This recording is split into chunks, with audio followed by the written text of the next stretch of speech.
Bonjour amis de TVADP et bienvenue dans cette nouvelle émission, le puzzle de la vérité.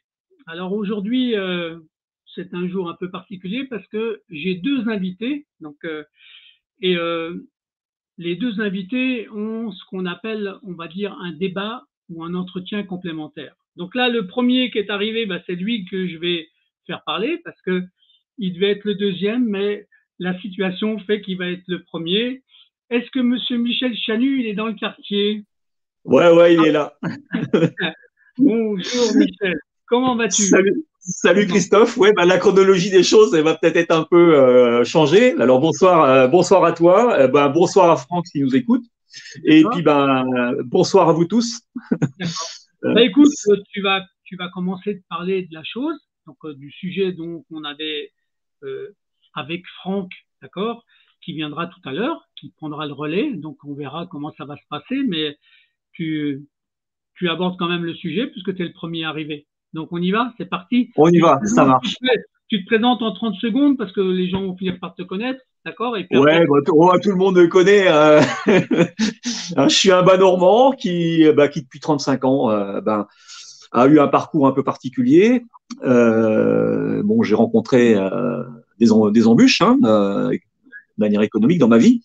Et puis tout ça m'a conduit à faire de la recherche, à essayer de comprendre. Et puis aujourd'hui, mon cas personnel, je m'en fiche et je m'en contrefiche. Et aujourd'hui, je suis plus à faire de la recherche pour l'intérêt général. bon, Voilà, je suis plus là-dedans. c'est une belle mission. C'est une belle mission. Voilà, c'est une mission en fait. Bon, Et puis toi, tu as une mission et moi, j'ai une émission. Donc, comme ça voilà. fait un complément. Ça fait un complément. Donc, aujourd'hui, tu nous parles de quoi alors, du coup, Michel? Et ben là, on va parler un petit peu. Alors ça, avec Franck, c'était très intéressant parce que lui, il a rencontré aussi des problèmes, mais avec des gens qui ont une stature tout à fait particulière, puisque c'est des gens en face qui mêlent le duc du Luxembourg, des gens comme Jean-Claude Juncker. Donc, il est beaucoup plus aux prises, en prise directe avec ces gens-là. Nous, on l'est tout autant avec nos affaires de tribunaux de commerce, mais les gens n'ont pas encore fait le lien. Mais lui, donc c'était pour ça que il m'avait demandé, il me dit Michel, ça serait sympa que tu interviennes et tout. Donc c'est à sa demande que je suis venu ce soir. Voilà, donc j'ai essayé de vous expliquer un petit peu tout ça. J'ai voulu vous expliquer des généralités, et puis j'espère que ces généralités-là font consensus. Puis après, on ira beaucoup plus sur le cas perso et particulier de Franck. D'accord, ok. Bon, écoute. Voilà, donc je pense que notre société aujourd'hui rencontre un problème majeur, un et un seul. Je pense que c'est le problème primordial de notre société. En fait, c'est l'accaparement et la spoliation des richesses par une minorité. Ouais. La concentration des richesses dans une petite poignée d'individus. Ouais, c'est une belle synthèse. Non, mais c'est ce qu'on a c'est le plus dangereux. C'est ce qu'on a. Il n'y a rien qui justifie ça. Il n'y a rien qui justifie qu'une minorité concentre la majorité des richesses.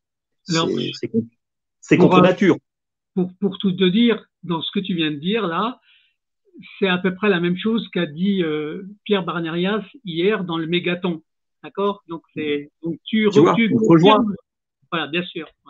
On n'a pas pris les mêmes chemins, mais on arrive à la même conclusion. C'est ça qui est intéressant d'ailleurs. Tout à fait. Bon, Pierre a fait un boulot remarquable et il y en a d'autres, mais lui, il a pris effectivement des risques et il a fait un super boulot. Alors, cette minorité, qu'est-ce qu'elle contrôle aujourd'hui? Elle contrôle six grands domaines. Elle contrôle les médias. Tous les grands groupes aujourd'hui sont propriétaires de médias, télévisuels, presse écrite ou Internet. Il n'y a pas d'histoire. Donc ça, tout simplement un début de propagande. C'est tout simplement ça. On prend CNews, c'est Bolloré. On prend derrière Charlotte Dornelas ou Christine Kelly, journaliste de CNews. Charlotte Dornelas, on sait qui c'est la nièce de l'évêque Pierre Dornelas, évêque de Rennes. On sait que derrière, c'est l'Opus Dei. C'est tout l'opus qui tient la Bretagne. Bolloré, qui détient, on sait que c'est le Club des 30, on sait que c'est le Kéréden, l'Institut de Locarne. C'est les puissants lobbies bretons. Donc ces gens-là, effectivement, qu'est-ce qu'ils font par le biais du média, par le biais de la propagande? Ils mettent en place les candidats. Ils font et ils défont les politiques. On a vu le cas avec Bolloré. On a fabriqué la marionnette Zemmour. Voilà, on lance des gens en politique, comme on a lancé Macron. Ça marche bien encore, Macron. Ça marche bien. Pour Zemmour, les gens ont retenu la leçon quand même. Pour Zemmour, c'était un canular au départ, mais le canular, on a lancé le chien dans le jeu de quilles en fait. C'était ça la mission de Bolloré. Mais au départ, c'était soi-disant un canular. Que Bolloré avait fait le pari qu'il lancerait Zemmour. Ouais, comme quoi. Voilà. Donc, après, effectivement, par le biais du média, on tient le politique. Puis ensuite, par le biais du média toujours, on donne l'envie de consommer aux gens, on leur donne le fil conducteur, qu'est-ce qu'ils doivent acheter, qu'est-ce qu'ils doivent consommer, comment ils doivent vivre. On a vu ça avec les 30 glorieuses, avec l'électroménager, on a vu ça avec les voitures, on a vu ça avec les vacances, on a vu, voilà, on avait toute la propagande américaine qui était faite avec la propagande américaine, et puis derrière, voilà, on a eu toute la consommation. Et la consommation, on l'a aussi organisée, c'est-à-dire que la finance, elle a organisé comment elle allait vendre. Alors ça, il y a peu de gens qui le savent. Il y a peu de gens, très très très peu de gens. J'ai donné l'exemple des groupes comme Promodes, un groupe comme Darty, un groupe comme Carrefour, la Fnac, le groupe Accor, Leclerc. Tous les patrons de ces groupes ont été formés par le même gourou américain d'origine colombienne. C'est un gourou américain qui a pensé, après-guerre, après le Great Reset de la guerre, comment devait être organisé le commerce en Europe. D'accord. Et ce type, il s'appelait Bernardo Trujillo. D'accord. Non, bon. Voilà. Donc, mais il y a quand même eu 11 000 hommes d'affaires qui sont passés chez ce gars-là. 11 000 hommes, et il y a eu 2347 hommes d'affaires français. Donc, tout ça, ça a été pensé par les Américains. D'accord. Voilà. Alors c'est la naissance du bouleversement de la distribution en France, en fait. Le Great Reset de la grande distribution et des gens qui devaient être des consommateurs. Alors, derrière ça, Promodès, c'était Paul-Louis Allais. Derrière Darty, c'était Bernard Darty. Carrefour, c'était Marcel Fournier. Jacques et Denis de Forêt. La Fnac, c'était André Essel. Derrière Accor, c'était Bernard Duruble. Et puis derrière Leclerc, c'était Édouard Leclerc, qui était bien connu dans son pays de Landerneau pour être un collabo, et même un informateur des nazis. Voilà. Je dis ça, c'est pas gratuit ce que je dis. Et tous ont suivi l'enseignement de ce gourou américain qui s'appelait Bernardo Trujillo. Et ça, peu de gens le savent. Personne ne sait ça, très peu. Ensuite, ces gens-là ont pris le contrôle du milieu bancaire. Tous les échanges commerciaux passent par eux. Et eux qui font la monnaie. 5e point, on maîtrise l'outil de destruction de la société. Et l'outil de destruction de la société, c'est quoi? C'est la justice. C'est par ce biais-là qu'on élimine les concurrents gênants. C'est par ce biais-là qu'on casse la cellule familiale, qu'on casse l'avenir des gosses. Et comment on tient cette justice? Comment on tient cet outil de destruction? C'est pas compliqué. Par les mœurs. On sait très bien qu'il y a des magistrats qui ont effectivement un certain nombre de déviances. Elles sont connues de tous ces gens-là. Donc on les tient par les cassettes. On les tient par les réseaux. Les réseaux d'influence comme la franc-maçonnerie, on sait tous. que la plupart des magistrats en France sont francs-maçons. C'est un secret de polichinelle, ça. Ouais. On les tient par la carrière, par l'évolution. Si tu appartiens au bon réseau, comme dans la police, tu vas grimpatouiller dans les étages. Si tu veux pas marcher dans le réseau ou dans les mœurs, tu vas finir au placard. Puis ensuite, on a la mainmise du politique, donc à travers la nomination du magistrat. Et après, on a la mainmise de l'exécutif sur les procureurs.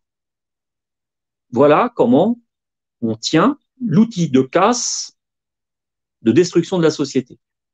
Donc les victimes, c'est qui? C'est les petits artisans commerçants qui font de l'ombre à la grande distribution. C'est les familles que l'on veut broyer, parce que généralement, quand on a cassé la personne économiquement, soit le patron, mais aussi les salariés, parce qu'à chaque fois que tu as une petite boîte qui se casse la gueule, ça entraîne 8 salariés au fond. Hein, c'est 8 salariés en moyenne qui n'ont plus rien à bouffer quand leur patron s'est cassé la gueule. Et puis donc, on va détruire la famille, et puis après, on va s'en prendre au môme. Alors moi, je dis déjà d'une part, tu vois, Christophe, je dis que les histoires de divorce, ça ne devrait rien avoir à faire dans un tribunal. D'accord. Il devrait y avoir une... Je peux te couper 30 secondes. On a l'arrivée de notre ami Franck qui vient de Vas-y. sur le réseau. Est-ce qu'on le présente quand même? On lui dit de monter ou pas? Ah ouais, on lui dit de monter quand même. Ah ouais, non, c'est... Alors attends, bouge pas. Donc, est-ce qu'il est là, le gars Franck? Pourquoi tu n'apparais pas à l'écran? Est-ce qu'il a une bonne connexion? J'ai un doute sur sa connexion, mon cher Michel. Donc, je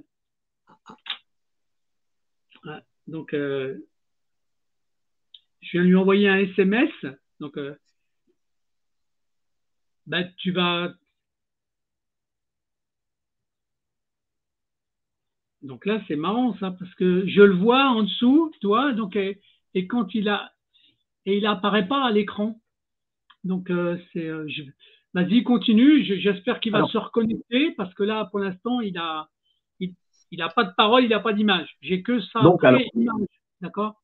Voilà, donc, pour ce qui concerne donc la justice, hein, les mœurs, les réseaux d'influence, la carrière, la nomination des magistrats, et puis la mise sur la main des procureurs par l'exécutif.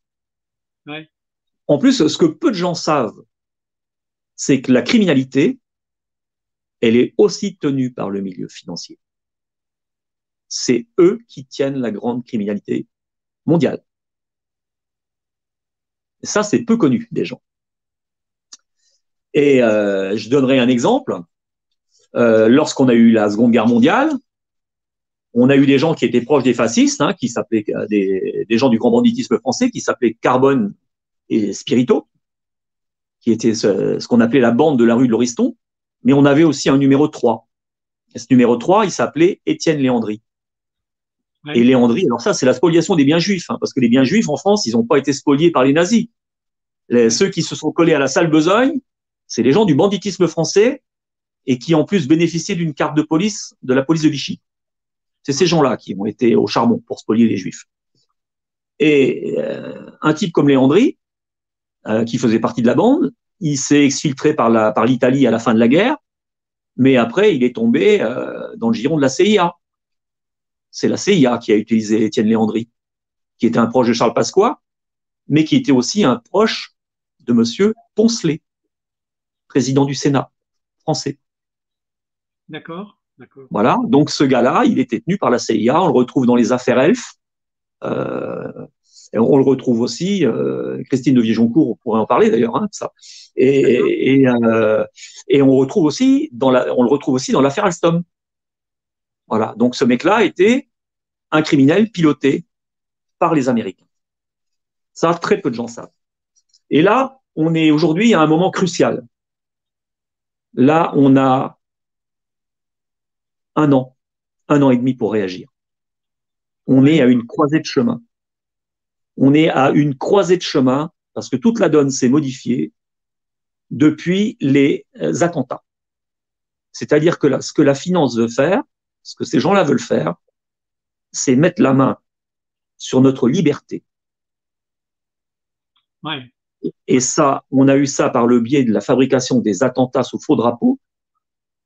Tout ce qu'on a eu comme attentats qui ont émaillé les années écoulées, tout ça qu'on a attribué à des islamistes, entre guillemets, tout ça a été orchestré par les services secrets.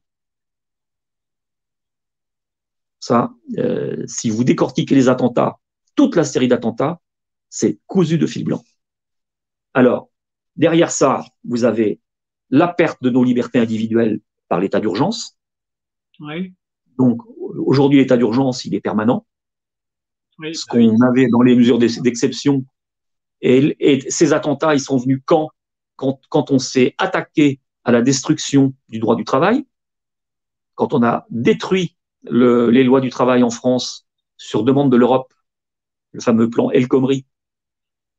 La loi El Khomri, on savait très bien que certains syndicats allaient bouger. Et les syndicats allaient même se trouver débordés par leur base.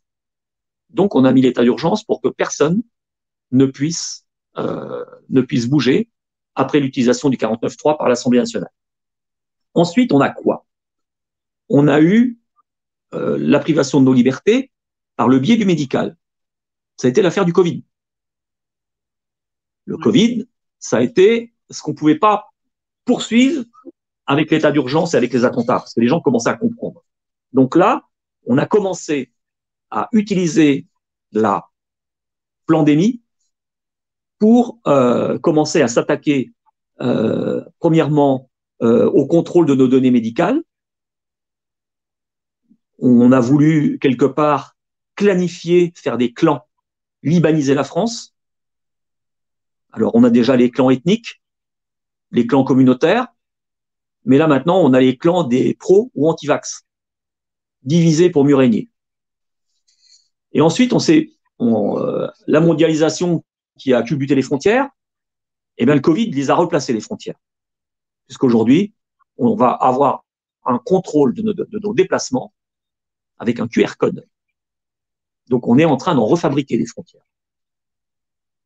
Et en plus, on a mis en place, ça n'a jamais été fait par le passé, des moyens répressifs considérables. Jamais, au grand, jamais, on a connu un tel mouvement de répression en France. Même lors de la guerre d'Algérie. C'est la première fois qu'on a une dimension répressive de telle ampleur. Qu'est-ce qu'on est en train de faire en France? On est en train de créer une police privée.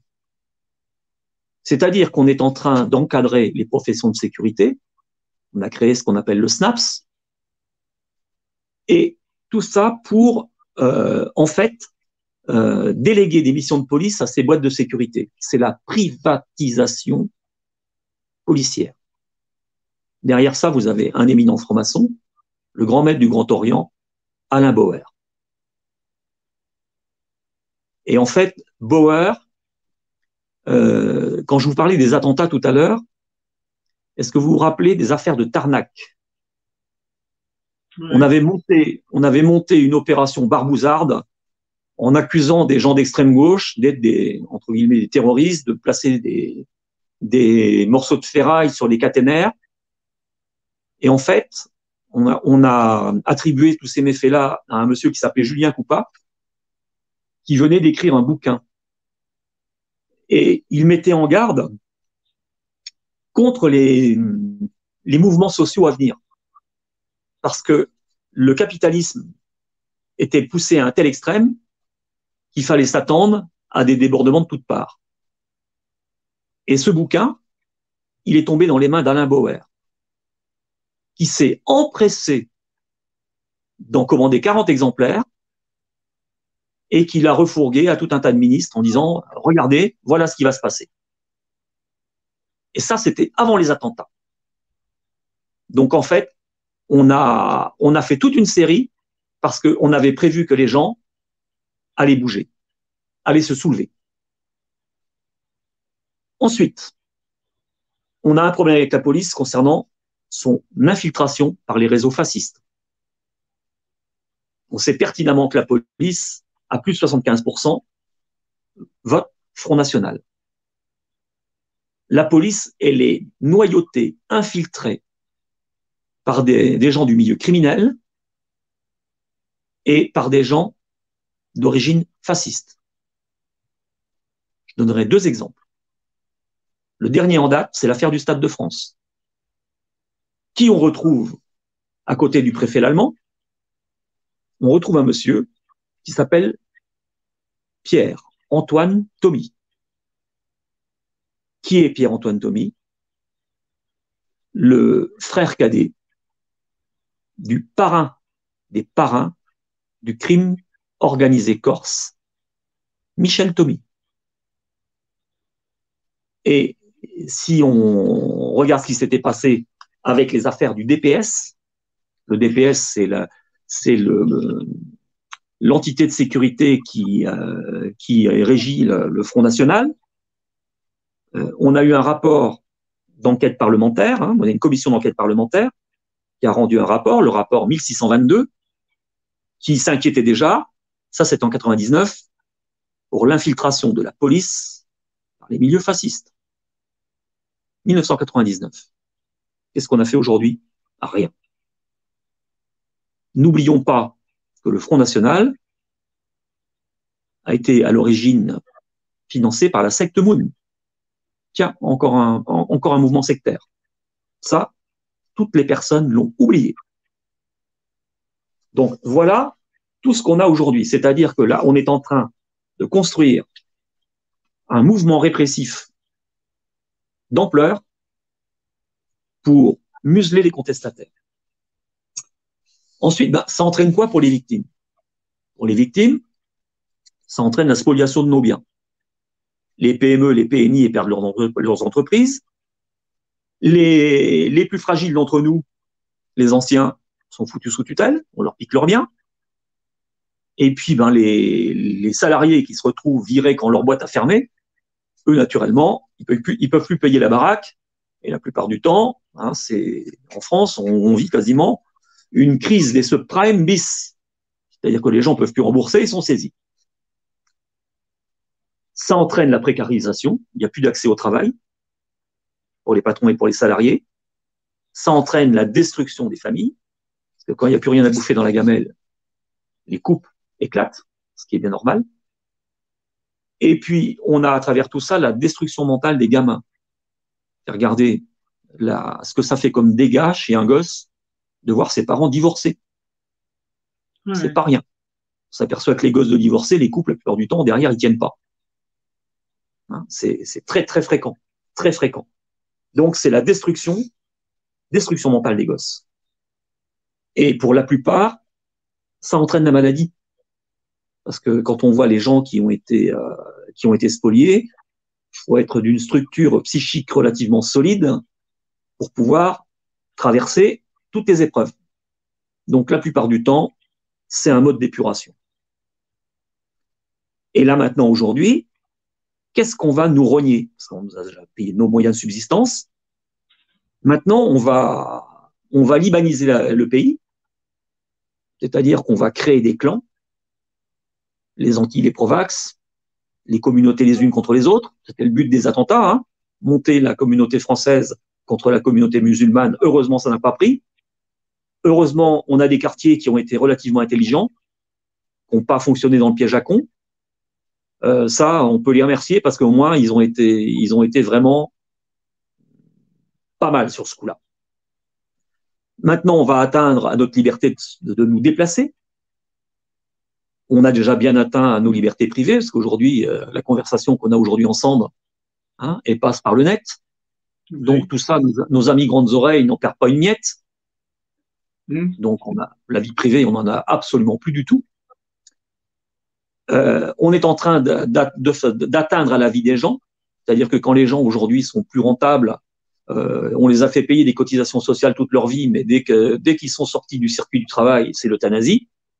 On a vu ce qui s'est passé avec les groupes Corian, ou tous les EHPAD. On sait très bien ce qui s'est passé. C'est très bien ce qui se passe avec les vax chez les gens qui ont déjà des pathologies. Ça appuie encore plus là où ça fait mal. Donc, en fait, on est en train d'épurer la population. Et puis là, bientôt, on va s'en prendre à notre propriété privée. Alors ça, c'est vrai sur le foncier agricole. C'est la fin, dans 10 ans, des exploitations familiales. La finance aura acquis la plupart des exploitations agricoles en France. Et la propriété privée, on est au bout. Hein, si vous lisez le bouquin de Schwab, vous allez comprendre, tout est planifié, tout est dit dans son bouquin. On sait vers quoi on veut nous emmener, ça dans un délai, disons, de 10 ans. Donc, moralité, on ne peut pas combattre un système si on ne le connaît pas. La première chose, c'est la connaissance du système et comment il fonctionne. Et avoir la connaissance aussi de la manière dont le système s'est construit dans le temps. La nécessité d'aller voir l'histoire. Ah, bouge pas. Est-ce que tu nous entends, Franck? Très bien, ouais. Ah, Ouais, ben voilà Franck. ouais. Au bout d'un moment, on se demande si c'est pas fait exprès quand même, hein, parce que il y Non, avait quand mais même beaucoup de choses, hein. d'accord. Bon, écoute, là, on a commencé l'entretien, bien entendu, Salut Franck. avec, euh, avec Salut, Michel. comment vas-tu, Michel? Ça va, ça va. Voilà. Donc là, ben, on est content que tu sois arrivé. Puis là, ça va. Le son a l'air à peu près bon. Hein, donc, toi, tu nous entends bien? Oui, je vous entends. Pour la première fois, je vous entends. Alors, j'ai pas réussi à me connecter, j'avais plus l'internet, et puis ensuite, donc ça fait quasiment une demi-heure. Donc, j'ai dû me déplacer, et Ouais. donc je suis parti pour pouvoir me déplacer et peut-être avoir une meilleure connexion. Mais bon, Ben, voilà, écoute, quoi. Je vais pas faire là, on t'entend, on te voit et Tant mieux. on te comprend. Voilà, moi Donc, aussi j'ai entendu, comment dirais-je, j'ai compris quelques termes, il y a quelques bribes qui sont arrivées par rapport au divorce. Alors je ne ouais. sais pas, j'arrive comme un chien au milieu d'un jeu de quilles, mais Non, non, non, non, non, non. On va. de quoi vous parliez très précisément? Quel était Alors, l'objet en réalité de ben, cette... Alors, Michel, vas-y, explique-lui. Vas-y. on avait, j'ai en fait identifié quel était le véritable problème de notre société, comment les choses fonctionnaient. Puis aujourd'hui, ben, il faut combattre ce système. Mais pour combattre le système, il faut le connaître. Il faut savoir comment ce système-là qui nous détruit s'est construit. Et Oui, c'est puis, vrai. il y a une deuxième chose, c'est que notre savoir personnel, il vaut rien s'il n'est pas partagé. Ça sert à rien, comme moi, d'avoir fait pendant 20 ans, 30 ans des recherches pour garder ça pour moi. Ça sert à rien. Ben, évidemment. Et ce savoir-là, faut le partager. Faut que les gens gagnent du temps. Faut qu'en en 3 semaines, ils aient acquis autant que moi en 30 ans. C'est ça le but du jeu. Oui, tout à fait. Je rebondis sur ce que tu dis parce que en fait, je me rends compte que c'est pas par rapport seulement à ce que j'ai vécu. Je me rends compte que ça fait des années, que ça fait même peut-être des centaines d'années, en tout cas au moins 200 ans, que ça en est arrivé à un endroit, dans le sens où en fait, déjà, premièrement, les juges sont soumis à des politiques. Au-delà de ça, il y a bien entendu la franc-maçonnerie qui joue un rôle prépondérant et qui est aujourd'hui vraiment un rôle de voyou de manière générale. Et ce qui est vrai, si tu veux, c'est que ce savoir-là, il faut comprendre d'où vient l'origine. Or, c'est parce que justement, les gens vont toujours dans le présent, dans la précipitation aujourd'hui pour savoir, pour faire des scoops, pour être certain de recevoir ce qu'ils ont vraiment envie d'entendre, mais pas du tout de se creuser l'idée de se dire, mais pourquoi la justice est comme ça? Tu parlais du divorce, et je voulais rebondir au moment où ça s'est coupé. Et bien entendu, je vois pas ce que ça fout dans un tribunal de déballer des affaires. Moi, j'étais pas divorcé, mais c'était pour la garde de mes filles, où j'ai eu une femme complètement folle, enfin, qui était hystérique, qui a fait des faux, qui a raconté n'importe quoi. La justice était parfaitement au courant parce qu'en plus, si tu veux, comme j'étais suivi, traqué, surveillé, si on pouvait me foutre en prison, on aurait voulu le faire, on s'y serait pas pris autrement. On voit bien que la justice n'a plus rien à voir avec l'authenticité ou la vérité. Je voudrais rebondir là-dessus parce que, par exemple, alors on dit oui, la correspondance entre l'avocat et son comment dirais-je, et son client est protégée. Oui, peut-être, tant mieux, c'est vrai. Mais dans le même temps, quand l'avocate va conseiller des choses à la con et qu'on peut pas le ressortir parce que justement c'est protégé par la sauvegarde, on en est où de la justice équitable? Parce que le souci de cette justice de divorce ou de pénal ou de civil, on en a parlé hein, également avec Morpheus, Christophe, avec Christophe, on en a reparlé. Évidemment qu'à un moment donné, si tu veux, s'il n'y a plus de justice dans les tribunaux de commerce, comment veux-tu que les gens se sentent? Comment veux-tu qu'un jour, ils n'en arrivent pas effectivement à la guerre civile ou à prendre une arme? On dit souvent, ah, c'est des gens qui ont pété un câble. Mais non, ils n'ont pas pété de câble. Ils ont simplement vu que, en jouant la carte de la justice et en pensant qu'il y avait une justice équitable, et encore plus quand on est dans des justices politiques, hein, quand on est dans des affaires politiques, et commercial, c'est pareil, c'est une affaire politique parce que souvent c'est son concurrent, souvent c'est des gens qui se connaissent entre eux, commerçants. Donc en réalité, si on pouvait faire un croche-pied à celui qui a réussi, qui à un moment donné a des problèmes de trésorerie, ou à celui qui l'a fait chier toute sa vie parce que justement il était là dans son coin et qu'il faisait donc du bon travail ou même du mauvais travail, ben là on va effectivement se venger sur lui. Donc on voit bien qu'on a non seulement pas une justice équitable, mais on a aussi une justice qui est jugée partie. Et ça c'est grave. Ça c'est grave. Et c'est là où il faut réformer déjà en profondeur. C'est pour ça d'ailleurs qu'on parle aujourd'hui tous ensemble et il faut montrer aux gens.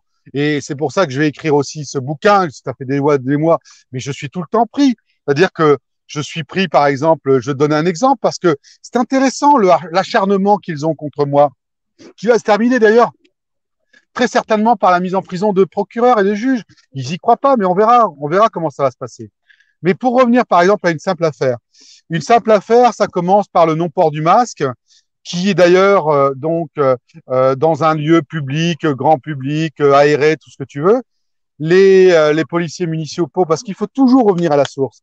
Les policiers municipaux ont été appelés, comme d'ailleurs dans cette affaire, il y a eu l'introduction, le biais des polices municipales quand les policiers ne pouvaient pas intervenir. Donc il y a non seulement quand la police ne peut pas intervenir, il y a la police municipale, mais parfois il y a même des surveillants, des gens qui sont payés. Actuellement, c'est comme ça que ça se passe. Hein. Ils payent des gens pour pas être en direct et puis dire non, non, mais on les connaît pas ces gens-là, parce que tout le monde est surveillé. Mais c'est de plus en plus difficile parce que quand tu commences à prendre des photos comme moi ou quand tu commences à avoir des plaques d'immatriculation, c'est vrai qu'il y en a un certain nombre qui sont des fausses plaques, qui n'en sont pas, hein, puisque un journaliste a repéré une fausse plaque que j'ai fait dans une plainte criminelle, qui est en fait une plaque du gouvernement français. Donc c'est pas des fausses plaques, ce sont jamais des fausses plaques. Ça, il faut le dire aux gens. Même s'ils les retrouvent pas, alors les flics ils diront non, on les retrouve pas. On les retrouve pas comme ça, mais un procureur lui peut les retrouver. Ça, il faut le dire aussi. Mais ce qu'il faut surtout dire, c'est qu'en réalité, aujourd'hui, on est dans une justice de ciblage. C'est-à-dire que toi, Michel, tu fais chier le monde parce que tu vas prendre des choses, tu vas historiquement voir quel est en réalité l'historique de la justice. Et donc, tu vas faire comprendre aux gens, tu vas les faire comprendre qu'en réalité, la justice n'a rien à voir avec une justice équitable, mais qui a à voir avec une longue tradition de dire on va faire comme ça parce que c'est comme ça qu'on a appris, et puis surtout parce que derrière, éventuellement, ils recevront un fax du ministère de l'Intérieur, de la Justice, en disant non, il faut pas faire comme ça. C'est arrivé, je reviens à cette histoire de FOMAS, donc c'est des voitures qui m'ont suivi, des gens qui savaient que j'étais là, donc ils ont appelé les flics municipaux qui n'ont jamais rien fait à cet endroit-là, ils m'arrêtent, je conteste, il y a des choses très graves qui se passent par rapport à une autre personne qui est là, c'est-à-dire ils manquent de respect, ils font n'importe quoi, mais c'est quand même allé en justice, mais avant ça, j'avais découvert qu'en réalité, j'étais sonorisé dans ma chambre. Hein. Avant d'être sonorisé dans un néon, j'avais été sonorisé dans une lampe où là, c'était une caméra carrément. Donc, en fait, on voyait comment je baisais avec ma copine, on voyait ce que je faisais toute la journée, on voyait, enfin, vous voyez où on en est, quoi. C'est ça, la justice en France. C'est-à-dire qu'en réalité, vous portez plainte sur des plaintes criminelles, on va pas essayer de découvrir celui qui est le criminel. On va essayer d'abord de savoir si on peut pas bloquer la personne parce qu'on va se dire, dans une justice, il faut charge et décharge. Pourquoi une charge? Quand tu es victime de tentative d'assassinat, en quoi tu es une charge? En quoi il faut venir te charger? Est-ce qu'on en est là dans la justice? Il faut bien comprendre ce qui se passe. Hein. Donc, en réalité, je découvre ce néon. Donc, on avait été entendu. Donc, il savait à quel moment mon ami repartait. Et c'est que ça. Donc, aujourd'hui, c'est en justice. Mais pour pas me répondre, ils ont donc essayé de me coller une amende que je réfute, parce que demain, ça ne sera pas seulement une amende, c'est que la juge qui a décidé de mettre une amende, elle est complice, pour moi, d'une bande criminelle organisée, puisque on sait très bien que le masque n'a servi à rien. On sait très bien qu'au contraire, d'ailleurs, ça permettait de ne pas aérer les gens et de ne pas les ventiler, donc c'est encore plus dangereux. On sait très bien que toutes les études montrent que véritablement, il n'y a rien de mieux que l'immunité naturelle. Mais pour autant, on va quand même sanctionner. Pourquoi on va sanctionner? Et ça, c'est intéressant, parce qu'on revient à ce que certainement vous avez compris depuis très longtemps. C'est-à-dire qu'aujourd'hui, ceux qui sont dans mon affaire, tous les juges qui sont dans mon affaire, je parle de Franck Vouault, Agnès Bluin, Françoise Richard, à Paris, tous ces procureurs sont, dans Luxembourg par exemple, Jeanne O'Neill, Stéphane Maas, tous ces gens ont été promus. Donc si je tombe sur une affaire comme celle de Franck Coustet, je vais pas faire de zèle. Au contraire, je vais essayer de l'enfoncer ou de ne rien faire. Et comme ça, je serai promu. Donc, tu vois, par exemple, Franck Vouault, pour reprendre le cas le plus représentatif, Franck Vouault, c'était un juge d'instruction de Sarreguemines qui a été saisi pour une enquête criminelle pour laquelle je demandais quand même des choses que je connaissais, enfin, que je connaissais. Je savais comment, techniquement, on pouvait retrouver un certain nombre de choses. Et en réalité, si tu veux, non seulement il fera rien, il jugera de l'irrecevabilité en disant non, je comprends rien, il n'y a rien. C'est le Luxembourg qui est condamné dans cette affaire. Non, c'est le Luxembourg. Alors que je sais très bien que c'est pas que le Luxembourg. Hein. Derrière, d'ailleurs, c'est des gendarmes. Ouais, on va être clair, c'est des gendarmes français. Bon. Et donc, en réalité, si tu veux, il fait rien. Un an après, il est promu à Monaco. T'imagines un juge de Sarreguemines, au trou du cul du monde, il devient juge à Monaco. Et il vient remplacer un excellent juge, apparemment, d'après ce que j'ai pu comprendre, qui était donc Levrault, le juge Levrault, qui était à Monaco, qui avait mis en examen le directeur de la police, il avait mis un certain nombre de personnes nommées, plus il demandait au roi Albert de s'expliquer au prince Albert de s'expliquer sur la société monégasque, la Croix-Rouge monégasque, hein, et il n'a pas été reconduit dans ces 3 ans, il a dû partir à Nice, et on a mis Franck Vouault, qui a tout classé. Il faut savoir que quand c'est à Monaco, le mec, il a le droit à un logement de fonction, il est bien payé, enfin, il est au bord de la mer. Donc, comme dirait l'autre, quand il s'assied sur le fauteuil, je parle des banquiers là, c'est pas de couilles, pas d'embrouille. Je résume la situation parce que c'est ça qui est très grave. Ce qui est très grave aujourd'hui, c'est que les gens s'attendent à une justice qui en a pas, il y en aura pas. Surtout quand vous l'ouvrez, comme vous, Michel, ou comme toi, Christophe, quand vous commencez à devenir, pour d'autres personnes, on va dire des éveilleurs, j'ai horreur de ce terme, des gens simplement qui sont conscients de ce qu'ils vivent et qui sont conscients qu'on n'est pas dans la justice, mais bien dans une justice rendue en faveur soit de pression politique, soit tout simplement de connaissances, soit tout simplement de la franc-maçonnerie, le plus souvent d'ailleurs, pour rendre des services, l'outil. Eh ben, c'est l'outil, la franc-maçonnerie. Il n'y a plus rien. Comment? Non, mais tu sais, Franck, moi je vais te donner un exemple en complémentarité de ce que tu viens de dire, d'accord? Par rapport à ce que moi, personnellement, j'ai vécu. Je ne sais pas si on me voit parce que… Oui, si on te voit bien. Mais bon. Par exemple, je vais te donner… Remonte un peu parce qu'on ne voit plus ton crâne. Voilà. Ce que je voulais te dire, c'est qu'il y a un type, par exemple, de condamnation que moi j'ai vécu, je ne savais même pas que ça existait. Je vais te donner un exemple. J'ai attaqué un mandataire judiciaire, d'accord? Je l'ai accusé, j'ai fait des plaintes. Et comme tu le disais tout à l'heure, quand on est la victime, ils font tout pour que tu deviennes coupable. D'accord? Exactement. C'est l'inversion accusatoire, on appelle ça. C'est ça. On est tout le temps dans l'inversion accusatoire. Mais moi, j'ai vécu c'était en 2018, d'accord? Quelque chose de pas vieux, du coup. Mais par contre, où là, j'ai été surpris, c'est que le procureur, comme il devait savoir quand même qu'il allait mentir, ils m'ont condamné, mais j'ai eu un volet étonnant. J'ai été condamné à une amende de 10 000 €, mais avec sursis. Avec sursis. je ferme ma gueule, je paye pas, je l'ouvre, je paye. Tu vois, ça, je savais pas que ça existait, ça. Ça dure il y a une semaine, pour rebondir sur ce que tu viens de dire. Donc, suite à ça, j'ai contesté. Mais en réalité, je l'avais pas fait exprès, hein, avec mes gros doigts. Parfois, ça arrive. Mais là, par contre, c'était pas des manipulations qui étaient de mon propre fait, hein, pour ce soir. Hein. Donc, ça a été volontaire. Hein, je vous le dis tout de suite quand même pour replacer le débat. Hein. J'ai jamais eu de problème de connexion comme ça. Jamais eu de problème d'internet comme ça, puisque j'étais dans un endroit tout à fait couvert. Bref, on va passer le détail. Mais c'est exactement ce qui m'est arrivé une semaine, où en fait, j'avais donc enregistré durant ce débat. Parce qu'il faut quand même savoir que ceux qui étaient là doivent s'attendre par la suite, puisqu'on est bien dans un crime contre l'humanité pour le Covid-19, hein, notamment sur la vaccination, sur le volet vaccinatoire. Et tôt ou tard, ces gens-là seront condamnés. Et si la justice a condamné des gens pour le non-port du masque, pour des choses qui étaient donc incantatoires en fait à du privé, à des valeurs fondamentales, il faut savoir que la justice est également poursuivable à ce moment-là. Et donc ceux qui racontent des conneries doivent savoir qu'en voulant condamner à 400 balles ou en voulant condamner éventuellement avec du sursis, doivent savoir qu'un jour ou l'autre, juge ou procureur, ils seront poursuivis. Alors, dans notre justice en France, c'est pas possible. Ça, c'est pas possible de voir un procureur parce qu'ils estiment que c'est pas possible.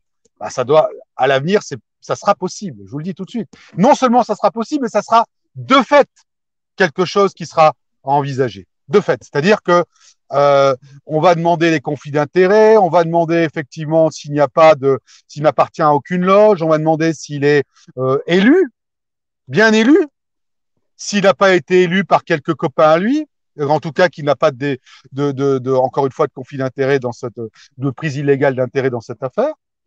Et ces gens-là doivent savoir qu'ils seront poursuivables comme un simple citoyen parce qu'ils ont menti. Mais aujourd'hui, c'est pas comme ça que ça se passe. C'est-à-dire que j'ai enregistré malencontreusement parce que j'avais appuyé 2 fois sur le bouton, ça a déclenché l'enregistreur, je l'ai pas fait exprès. Et à la fin, on va dire, ah, vous avez enregistré, c'est pas légal. Dans tous les tribunaux, on enregistre aujourd'hui. On a le droit d'enregistrer. Aux États-Unis, on a le droit d'enregistrer. On a le droit. Et même à la Cour européenne, on a le droit d'enregistrer. Enfin, on a le droit d'enregistrer dans certains pays d'Europe, en tout cas. Et en plus, le 30 mars, soit 6 jours ou 7 jours après, il y avait un arrêté disant que maintenant, on allait s'ouvrir à la vidéoconférence et qu'on allait pouvoir éventuellement enregistrer enfin les jugements. Et donc, j'étais en médiation pénale, c'est-à-dire à la maison de la justice de Nancy pour ce fait-là. Et on m'a demandé, pour rebondir avec ce que Christophe disait, voilà, donc vous avez enregistré une conversation qui n'aurait pas dû être enregistrée. Je dis oui, enfin depuis le 30 mars, hein, on peut le faire. Ah oui, il dit pour certaines choses c'est vrai, mais pas pour tout. Je dis on a le droit d'enregistrer. Je dis moi c'est pour conserver, hein, c'est pas pour diffuser. Par contre, un jour ou l'autre, il faut s'attendre bien sûr à ce que ces gens qui ont raconté n'importe quoi puissent être poursuivables. Et là, il dit donc vous avez enregistré, ça a été effacé immédiatement, mais il me conserve un téléphone depuis 3 mois. Sur quel motif on ne sait pas. Ils n'en ont pas donné. Ni à mon avocat qui n'a pas pu, qui n'est pas allé plus loin, ni à d'autres. Et là, il me dit, bah écoutez, donc, en fait, donc ça a été effectivement effacé sur le coup, donc il n'y a plus rien, donc j'aurais dû récupérer mon téléphone. Mais là, il dit, oui, alors il faut vous dessaisir de votre téléphone pour le donner à l'État. Je dis, quoi? Il n'avait même pas terminé que j'ai dit non. Vous savez ce qui se passe? Je vais vous dire ce qui se passe dans la réalité, parce que les gens vont encore dire, non, je vais vous dire ce qui se passe. En réalité, c'est à double sens. C'est-à-dire qu'ils ont fouillé de manière totalement illégale dans mon téléphone, puisque j'avais donné le code PIN, parce que c'est une obligation. Parce qu'on est dans un état de surveillance, hein. Ça fait partie de tout ce qu'on veut au niveau du monde, hein, du NOM, hein, du fameux NOM. Hein. Réveillez-vous, je le dis depuis déjà très longtemps, mais c'est ma phrase, réveillez-vous. Ça fait partie de cette surveillance de masse qu'on veut faire. Ça veut dire qu'en fait, vous n'aurez plus rien où vous vous cachez, vous n'aurez plus rien pour vous déjà, mais vous n'aurez plus d'endroit pour vous cacher, vous n'aurez plus de discrétion, vous n'aurez plus de vie privée, vous n'aurez plus de vie de famille d'ailleurs. Tu valides c'est ça qui veut arriver d'ailleurs en prenant les enfants. Et tu valides complètement ce qu'on vient de dire tout à l'heure. Tu valides totalement. Voilà, sans l'entendre. Donc ça montre bien que ça n'a pas été goupillé ou synchronisé.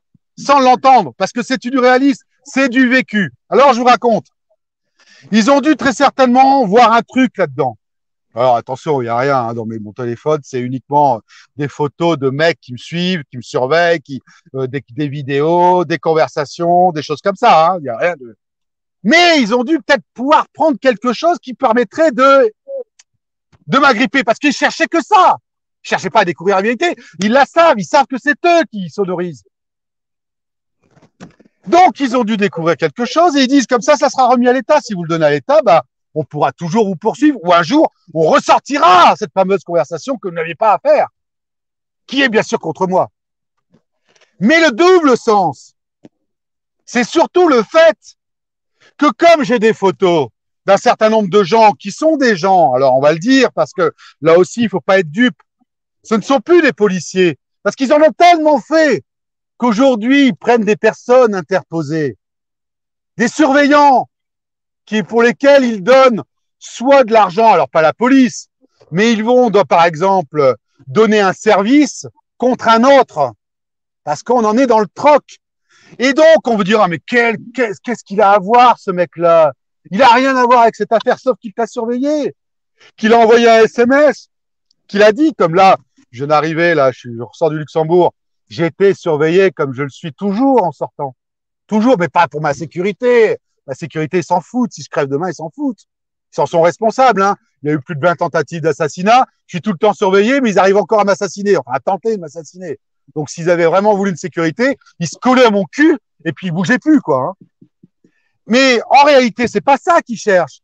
Ce qu'ils cherchent, c'est comment on va enculer Franck Poustet. Comment on va essayer de lui trouver quelque chose au pénal. Et ils ont trouvé. Ils ont dit, ah, vous voulez pas rendre le téléphone, alors on vous poursuit en correctionnel.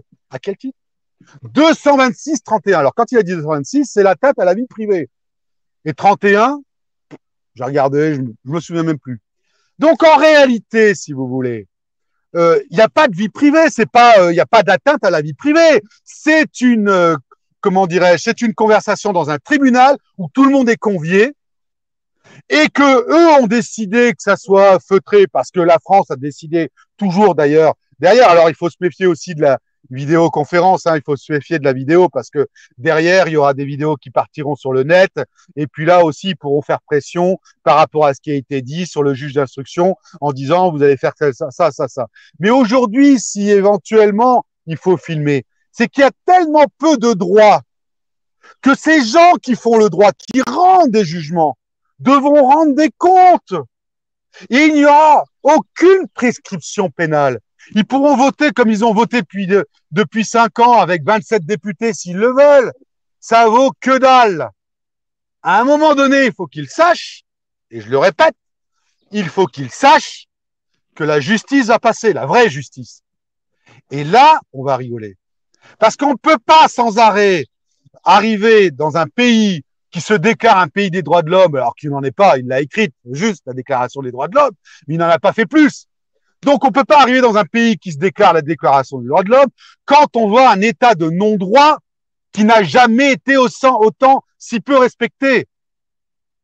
Et en plus, comme ils savent que cette affaire est liée bien sûr à tout le reste, ce sont pas seulement, alors ils peuvent me renvoyer en correctionnel, mais là, la plainte que je vais faire, c'est pas simplement extorsion et chantage et menace, c'est complicité en bande organisée en relation avec une bande criminelle. Parce que la première affaire de tout ça, c'est des assassinats ou des tentatives d'assassinat qui n'ont jamais été explorés. Je ne vais pas vous expliquer techniquement, je l'expliquerai dans mon bouquin, techniquement comment on peut faire pour tout retrouver. Et ils savent que je le sais. Et c'est pour ça que je suis un danger, parce que le jour où les gens sauront exactement ce qui se passe, sauront qu'une caméra publique, contrairement à ce qu'on croit, n'a jamais écrasé, qu'en réalité, elle est reliée, y compris des caméras d'entreprise, elle est reliée par adresse IP, en dépit de toute la sécurité que vous voulez. Elle est reliée donc à un central qu'on appelle le Petit Washington en France, qui est à côté de Paris, et bien entendu les Five Hay, comme on dit, l'ont également. Vous avez qu'à regarder, alors moi j'avais pas de télévision depuis déjà 15 ans, mais il y a eu une série qui est tombée, et à un moment donné, c'était Personal Interest, un truc comme ça, où le mec il faisait tout par caméra. Mais on est dans ce système-là, c'est-à-dire que la surveillance et la reconnaissance faciale existe déjà depuis 15 ans. Et cette photo des gens, ils les ont. S'ils voulaient arrêter les coupables demain, ils le font. C'est pour ça que c'est de la complicité en bande organisée. C'est pour ça qu'ils sont complices, associés, si vous voulez, à cette bande criminelle organisée. Et que ça n'a plus rien de judiciaire ou de policier, parce que les policiers, à mon avis, ils aimeraient bien faire leur travail. Enfin, certains, parce que d'autres, ils savent très bien qu'en ne faisant pas leur travail, ben, ils seront promus également. Parce que ce n'est que ça. C'est-à-dire que si tu rends un service, par exemple, à ne pas faire ton travail, des crimes ou des choses comme ça, comme les juges, à un moment donné, on a dit, ouais, alors, tu vois, les avocats pénalistes qui étaient là, ouais, alors pourquoi vous n'êtes pas allé chercher ça, ou que vous n'êtes pas allé faire ceci, cela? Et je dis, monsieur, même quand on a voulu m'assassiner le 11 juillet 2014, le matin, ça fait partie des nombreuses tentatives d'assassinat, on peut les retrouver, je sais comment on peut les retrouver. Mais je dis, si j'étais rentré dans l'art, sachant qu'ils avaient un pistolet laser, ils m'auraient arrêté pendant quelque temps, ou pris une crise cardiaque. Derrière, ils faisaient éventuellement, comme dans le premier cas où ils avaient essayé, foutre de l'eau dans la bouche. Et le juge d'instruction, quand on sait déjà ce qui se passe au niveau des juges d'instruction qui décident de classer des affaires avec des enfants qui ont des trous comme ça en pédophilie, quand il y a des choses comme ça où ils peuvent en tirer profit, mais ils classent. Ils classent. Oui. Donc, il faut déjà mettre à découvert ces gens-là. C'est-à-dire mettre à découvert. Il faut faire des propositions très strictes. C'est qu'aujourd'hui, on va faire un site, pas ici, pas en France, mais il faut faire un site sur le fait que, par exemple, dans des affaires, on va noter les juges avant qu'ils soient élus, avant qu'il y ait un grand ménage. On va noter les juges. Et tous ceux qui ont quelque chose à reprocher factuellement, avec des choses, choses graves, tous ceux qui ont quelque chose, on saura que c'est vrai que ça sera trié. Déjà, c'est un premier pas. C'est-à-dire que des gens comme Franck Vouault n'ont plus de raison d'être juges. C'est poursuite et arrêt immédiat. Arrêt immédiat. Et s'il était connu, et si les gens allaient comme référencement, comme site, aller sur les sites, voir les procureurs qui ont, par exemple, arrêté des gens, des gilets jaunes, pour les enlever leurs droits civiques, alors que les mecs, ils manifestent, ben, ces procureurs ne peuvent plus être procureurs. Et ils doivent partir, virés, condamnés, et plus jamais revenir dans la justice. Il faut remettre la justice des citoyens. Aujourd'hui, c'est devenu une justice technique. C'est-à-dire que, par exemple, dans un procès pénal où tu as le droit de prouver par n'importe quel moyen, ah ouais, mais attendez, vous n'avez pas prévenu que vous l'avez enregistré, donc c'est pas valable. Ben non, mon con. Si je lui avais dit que je l'enregistrais, il est évident qu'il n'aurait pas parlé, cet abruti. Donc, on voit bien ce qui se passe. C'est-à-dire que de plus en plus, ce sont des juges professionnels qui sont dans l'entre-soi, qui, comme dirait l'autre, au lieu de bien connaître le droit, ils préfèrent connaître le juge, avec qui ils vont jouer au golf, ou avec qui ils font partie de la même loge, et qui vont rendre une condamnation par rapport à ce qu'on va leur apporter derrière. Voilà la réalité des faits. Ça ne peut plus durer.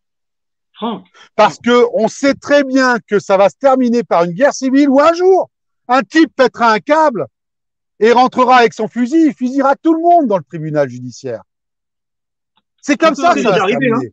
C'est déjà arrivé. Mais bien sûr, on les a cachés d'ailleurs. Hein. On l'a fait prendre pour un taré, le mec. Mais on n'a jamais raconté ce qui s'était passé avant. Jamais. Parce que si on avait raconté, c'était scandaleux. Parce que on n'arrive pas comme ça à flinguer des gens quand même. Bon, à part les tarés qui ont toujours subi du MK Ultra, bien sûr. Mais je parle de gens qui sont sensés, qui étaient bien polis, qui disaient bonjour, qui discutaient avec lui, qui avaient une vie sociale normale. Jamais ils font ça. Ils font ça que quand ils ont été poussés à bout. Oui, mais... Je termine ma vie privée parce que tu parlais des divorces. Moi, c'est pas un divorce, c'est que je vais voir la garde. Tout le monde a menti. Mais comme j'étais dans une affaire grave, j'ai pas fait appel, mais tout le monde savait parce que tout le parquet était averti. Étant donné qu'ils auraient dû poursuivre mon ex par rapport à des documents qu'elle n'avait pas le droit de sortir, étant donné qu'elle avait fait des faux mensongers, donc des faux publics, hein. Rien du tout. Et on lui donne raison. La première chose, quand j'ai convoqué le juge d'instruction, il m'a dit, mais pourquoi le procureur n'a pas poursuivi? Si c'est pas à moi de répondre, demandez au procureur de la République. Et donc, tu vois bien que tu n'es plus dans une justice parce qu'elle-même, elle se posait la question, pourquoi elle n'a pas été poursuivie? Je vais te donner un deuxième exemple. Tu parlais de commerce. La banque est mêlée, la Banque populaire Lorraine-Champagne de l'Est, donc notamment de Thionville, est mêlée, toujours à la franc-maçonnerie d'ailleurs, hein, est mêlée à cette affaire parce que donc j'avais la trésorerie, je raconte pas ma vie pour raconter ma vie, je raconte comment ça se passe dans une affaire gravissime, comment on te paupérise concrètement, comment on te fout à la rue, comment on te casse le moral. Ils sont mal tombés sur moi parce que alors là, ils sont mal tombés. Puis en plus, après, on m'a demandé justement de continuer pour surveiller ces gens. Alors, je leur dis aujourd'hui, peut-être qu'ils vont m'écouter, messieurs, dames, les 5 prochaines années, en tout cas dans les 5 prochaines, voire les 10 prochaines années, ne prévoyez rien. Parce que la seule chose que vous pouvez prévoir, c'est la prison. Voilà. J'espère qu'ils vont comprendre. Je reviens à cette affaire. La Banque populaire, Lorraine-Champagne, c'était un directeur d'agence. Alors, je vous passe les détails parce que c'est pas ça qui est intéressant. Mais moi, ils me disent, oh, c'est super intéressant parce que j'avais une rentabilité sur mon immeuble. Enfin, bref. On devait me financer. On finance que la moitié. Mais j'étais déjà dans l'affaire Juncker. Et un an plus tard, j'appelle mon directeur parce qu'il s'était engagé à le faire. Il dit, oui, c'est vrai, je m'étais engagé. Là, il voit mes comptes, il dit, c'est plus la même chose. Il dit, alors, on va faire un billet à ordre. Je dis, pourquoi un billet à ordre? Faites-moi le crédit, putain, le voir. Oui, on va d'abord faire un billet à ordre.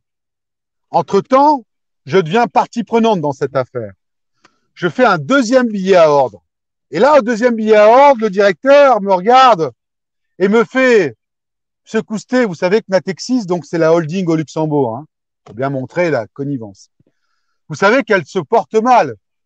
Et là, je le regarde, je lui fais, mais monsieur, c'est pour ça, enfin, Jérôme, je lui dis, c'est pour ça que vous n'arrivez pas à me financer. Elle me dit, non, non, en souriant, mais je voulais que vous le sachiez. Ils feront jamais de troisième billet à ordre, ils feront un faux qui sera donc analysé comme faux puisqu'ils l'ont écrit à la main, tout ça. Le pôle d'instruction de Metz, en la personne de monsieur Jean-Luc Jacob, président du pôle d'instruction de Metz, décidera de classer l'affaire. Ce n'est que ça. Ben oui, ce n'est que ça. Ces gens-là, c'est prison à vie et tout ce qu'ils ont gagné dans leur vie, allez, retour à l'État. Parce qu'on ne peut pas vivre comme ça en se disant je vais cingler parce que je vais avoir de la promotion et gagner sur tous les tableaux en disant moi, j'ai la force ultime, je peux faire ce que je veux, j'ai la force publique avec moi. Ben non, justement non. Vous représentez le peuple, alors vous n'agissez plus pour le peuple au nom du peuple. Vous agissez pour votre gueule quand ça vous intéresse et puis basta. Voilà, c'est pour votre gueule, pour ce que ça peut rapporter et bien entendu, derrière, c'est la volonté de sanctionner positivement ou négativement des personnes. Ça n'a rien à voir avec la vérité, ça n'a rien à voir avec une justice authentique. Voilà la vérité. Franck, je voudrais te dire un petit truc qui complète ce que tu es en train de dire. Un mécanisme, parce que j'adore les mécanismes tels qu'ils se mettent en place. Mais avec tous les témoignages que je fais avec les gens qui parlent, parce que le but, c'est justement que les gens finissent par comprendre. Tu as un petit mécanisme qui est très particulier, que tu retrouves partout. C'est quand tu es victime, puis que tu déposes plainte pour faux en écriture, quel que soit le faux. D'accord? Parce que des faux, il y en a partout. Tu es d'accord avec moi? C'est pas toi que. Oui, eh bien, la mécanique judiciaire, elle met automatiquement en inversion, tu deviens coupable. Si tu déposes plainte en tant que faux, tu deviens coupable pour diffamation, insulte, chantage et menace. Ça fait que toi qui es victime, qui dépose plainte, tu deviens coupable par le biais de la même justice. C'est quand même. Et ça, tu le vois partout. C'est comme ça. Parce que, comme d'ailleurs je l'ai su très vite, j'ai compris très vite le mécanisme. Hein, c'est un mécanisme connu dans tous les services. Hein, notamment d'ailleurs, c'est très usité par les Américains. Hein, on l'a vu avec l'affaire de Frédéric Antucci. C'est-à-dire que pour réduire la gravité, on l'a vu avec Donald Trump, hein, par exemple. Hein, pour réduire la gravité de ce qui se passe sur le cas Biden, par exemple, où on sait que le fils est un pédocriminel, qui se drogue. On a retrouvé son portable avec les mails dedans, mais il se croyait au-dessus de la loi, puis son disque dur a été copié. Donc, enfin, la justice a ouvert les mails, donc il risque quand même d'être condamné. À mon avis, il est déjà en prison, hein, mais bon. Je pense que là, on vit un grand cinéma aussi pour faire prendre conscience aux gens de ce qui aurait pu se passer. Mais bon, je pense qu'il va quand même falloir se remuer, hein. Euh, donc, ils sont obligés, comme là, Donald Trump va être jugé par rapport à l'histoire du Capitole, alors que c'est pas lui qui est allé demander aux autres d'aller rentrer comme ça, quoi.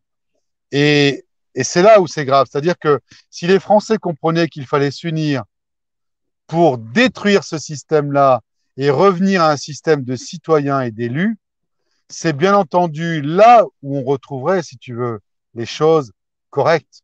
C'est-à-dire que là, si on remettait les citoyens qui sont bien souvent ignorés, c'est pour ça qu'on est arrivé à c'est pour ça qu'on est arrivé à une inversion accusatoire.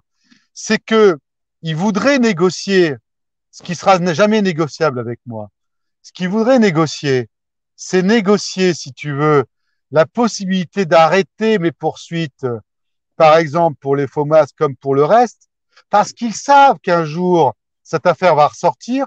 Donc le but, c'est de mettre en avant les accusations qui sont faites contre moi.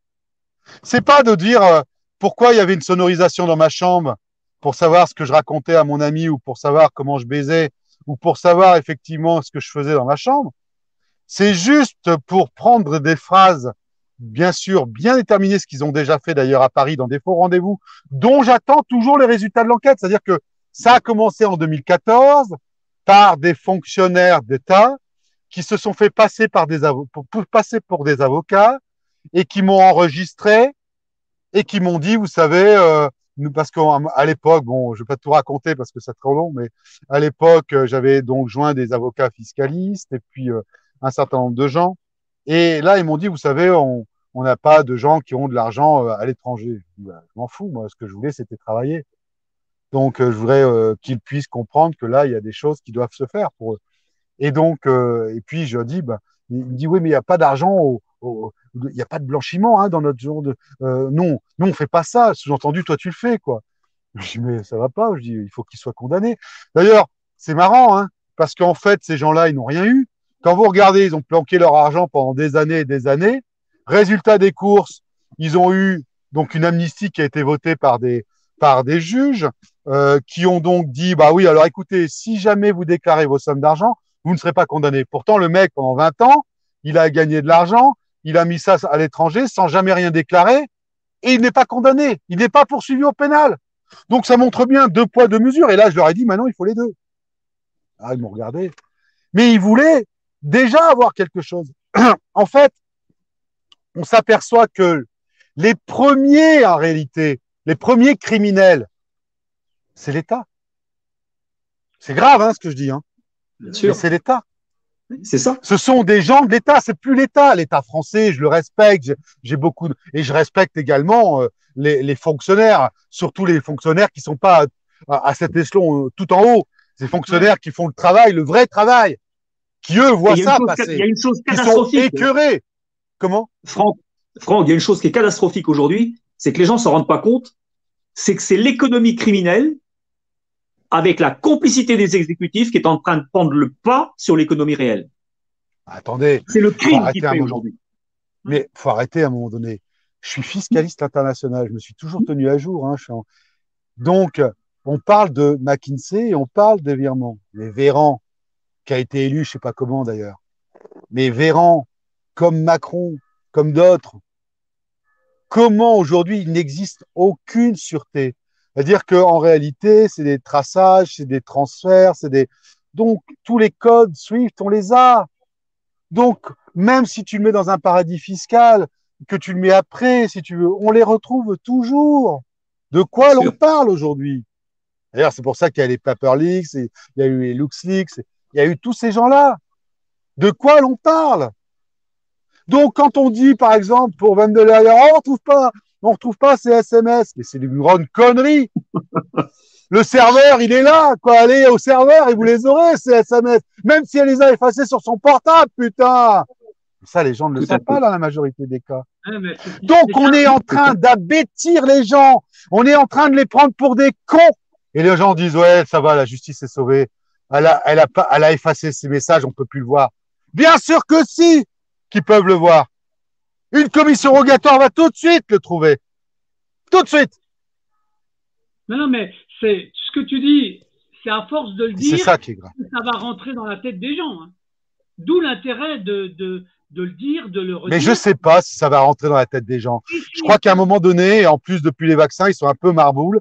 Je pense qu'à un moment donné, les gens ne croient plus, quoi. Ils veulent plus être. On leur fait tellement peur, on leur fait tellement croire des choses que ils peuvent pas se remettre en cause. Parce que se remettre en cause, c'est vivre différemment et croire autre chose.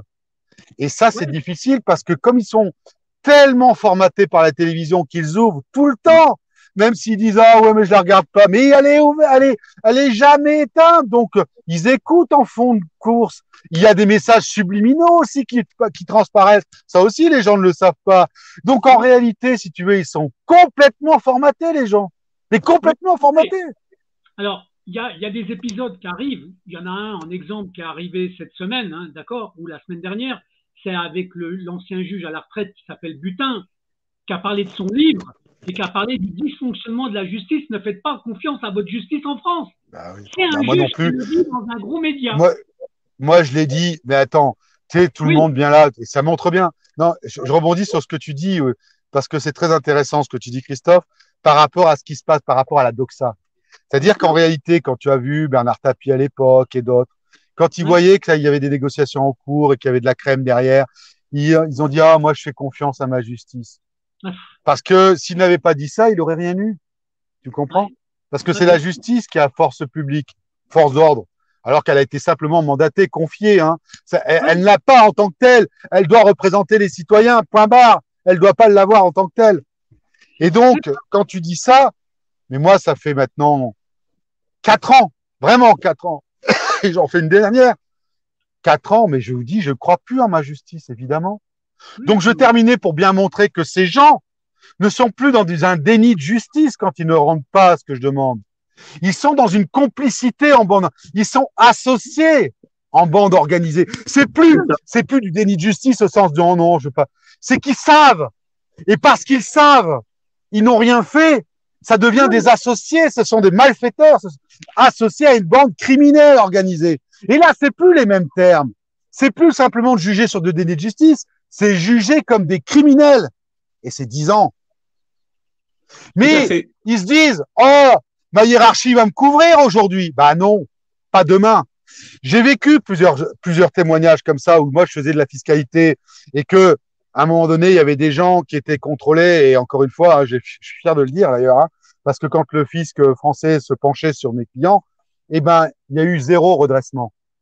À côté de ça, j'ai vu des fiduciaires et je donnerai pas un nom parce que ça rappellerait quelques noms connus. Il y a eu 17 clients sur une cinquantaine qui ont été contrôlés. J'en avais 100, il y en a eu 0. J'étais indépendant, moi, tout seul. Je faisais pas n'importe quoi. Eux, ils se sentaient tellement forts dans les compagnies, je vais pas les citer, mais dans les grosses sociétés de conseil qu'ils pensaient qu'ils pouvaient faire n'importe quoi. Premièrement. Deuxièmement, l'inspecteur, il pensait qu'il était très fort face à un indépendant comme moi. Et que là, j'ai dit, il faut aller porter plainte, il faut faire ça, ça, ça, ça, ça. C'est ce que le client a fait. Et là, l'inspecteur a été mis en défaut. La hiérarchie, c'est démerde-toi, Coco. Hein. Démerde-toi, Coco. Au début, elle tenait avec lui. À la fin, il n'y avait plus de hiérarchie. Nous, on n'est pas au courant. Ce monsieur, non, on ne sait pas. Alors, tu vois... Et en réalité, si vous voulez, tout le monde est sur un siège éjectable. Sauf que, avec moi, ils se sont dit, Coustet, il n'a pas de relationnel, il n'a personne derrière lui. C'est vrai. Pas personne derrière moi. Voilà, une histoire. Hein. C'est vrai. Je veux dire par là que je fais partie d'aucune loge. Je suis resté 3 mois dans une loge parce que je voulais apprendre. Moi, je voulais le savoir. Tu vois, toi, tu l'as appris comme ça, Michel. Moi, je voulais apprendre. Donc, ça, ce qui m'a toujours plu, c'est d'apprendre. Hein. Tout ce que j'ai fait dans mes années, hein, parce qu'il faut savoir que les gens, il faut qu'ils sachent quand même que moi, j'ai payé mes études la nuit pour pouvoir faire mes études et que j'ai fait tous des diplômes. J'ai plus de 5 troisième cycles derrière moi, dont un master en fiscalité internationale, dont le GESIC à Sorbonne, enfin, de très beau 3e cycle, que j'ai fait en plus de mon travail. Donc, toujours travailler et faire. Donc, je viens d'un milieu social tout à fait ordinaire. Hein. Et ce qu'il faut savoir, c'est que j'ai toujours été intéressé, j'ai toujours voulu me cultiver. D'ailleurs, la preuve, c'est que je me suis mis au droit pénal. Et parfois, j'en sais plus que les avocats. Non, mais vraiment. Je ne dirais pas qui, parce que doute pas. Si je vais en donner une burne, par exemple, Schwerdhofer, une burne. Contactez jamais ce mec-là qui est juste médiatique. En même temps qu'on y passe qu'à BFM, hein. Si vous voyez ce que je veux dire. Donc, en réalité, si vous voulez, ce qui se passe, c'est que on n'a plus de justice parce que les gens qui feraient leur travail, ils auront un problème de carrière. C'est-à-dire que eux, c'est ce qu'ils veulent faire, c'est carrière. Et que donc, ils rendent des faux jugements, ils vont être promus. Il faut casser cette pyramide. Il faut casser cette spirale en disant que dès qu'il y a quelque chose de louche et que ces personnes comme moi n'avaient pas les moyens d'agir, parce que les avocats aussi ils veulent que du fric, hein. Faut bien comprendre une chose, hein. C'est qu'il n'y a pas que le système judiciaire, l'avocat, le Zorro qui vient pour vous défendre en disant moi mon client, même le Juan Branco, j'attends toujours qu'il vienne, hein. J'attends toujours qu'il vienne. Quand il m'a contacté, j'étais déjà à 5 messages pour lui. Ça faisait 6 mois que je l'avais oublié.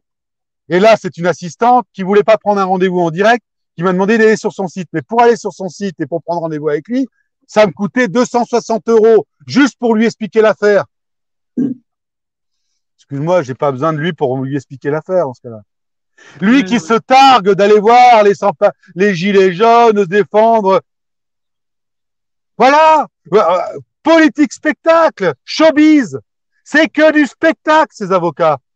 C'est ça. C'est tout. C'est que des autres. Alors, je dis pas qu'il fait pas d'affaires, contrairement qu'il fait pas les gilets jaunes, mais c'est que pour les médias. Et là, pourquoi il s'intéresse à mon affaire? C'est pas pour ma gueule, hein. C'est parce que tout simplement, il sait très bien que si un jour, et ça va arriver, hein, si un jour un avocat met Juncker en prison, bien sûr qu'il va y avoir des retombées médiatiques. Évidemment. Évidemment. Surtout que c'est colossal, hein. Il n'y a pas que Juncker.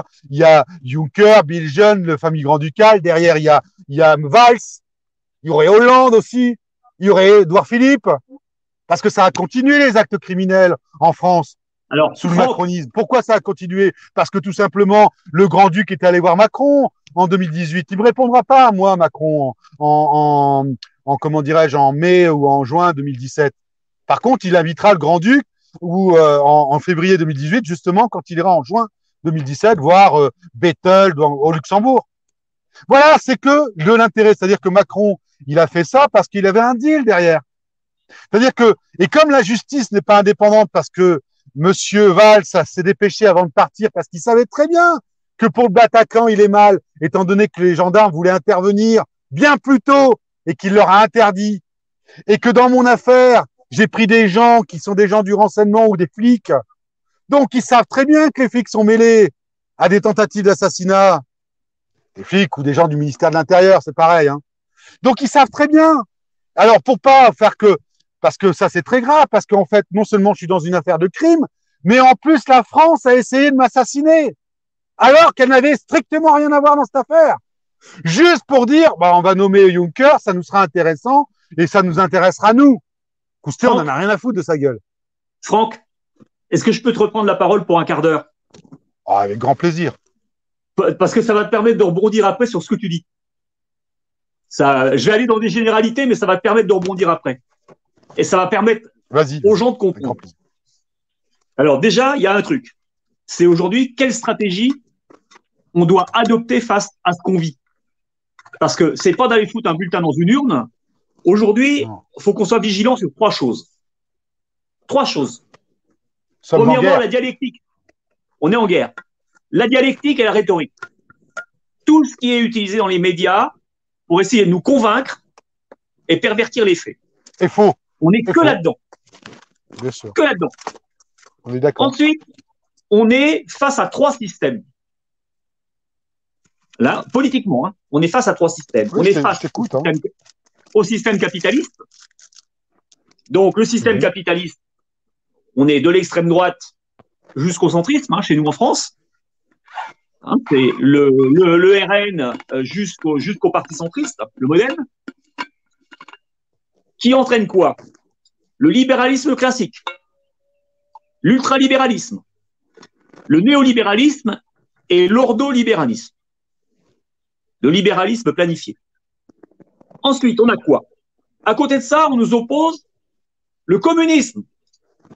Les Américains après-guerre, ils ont monté des cellules anticommunistes. C'est quoi le communisme? C'est un capitalisme d'État. Le financier, il s'en fout, lui.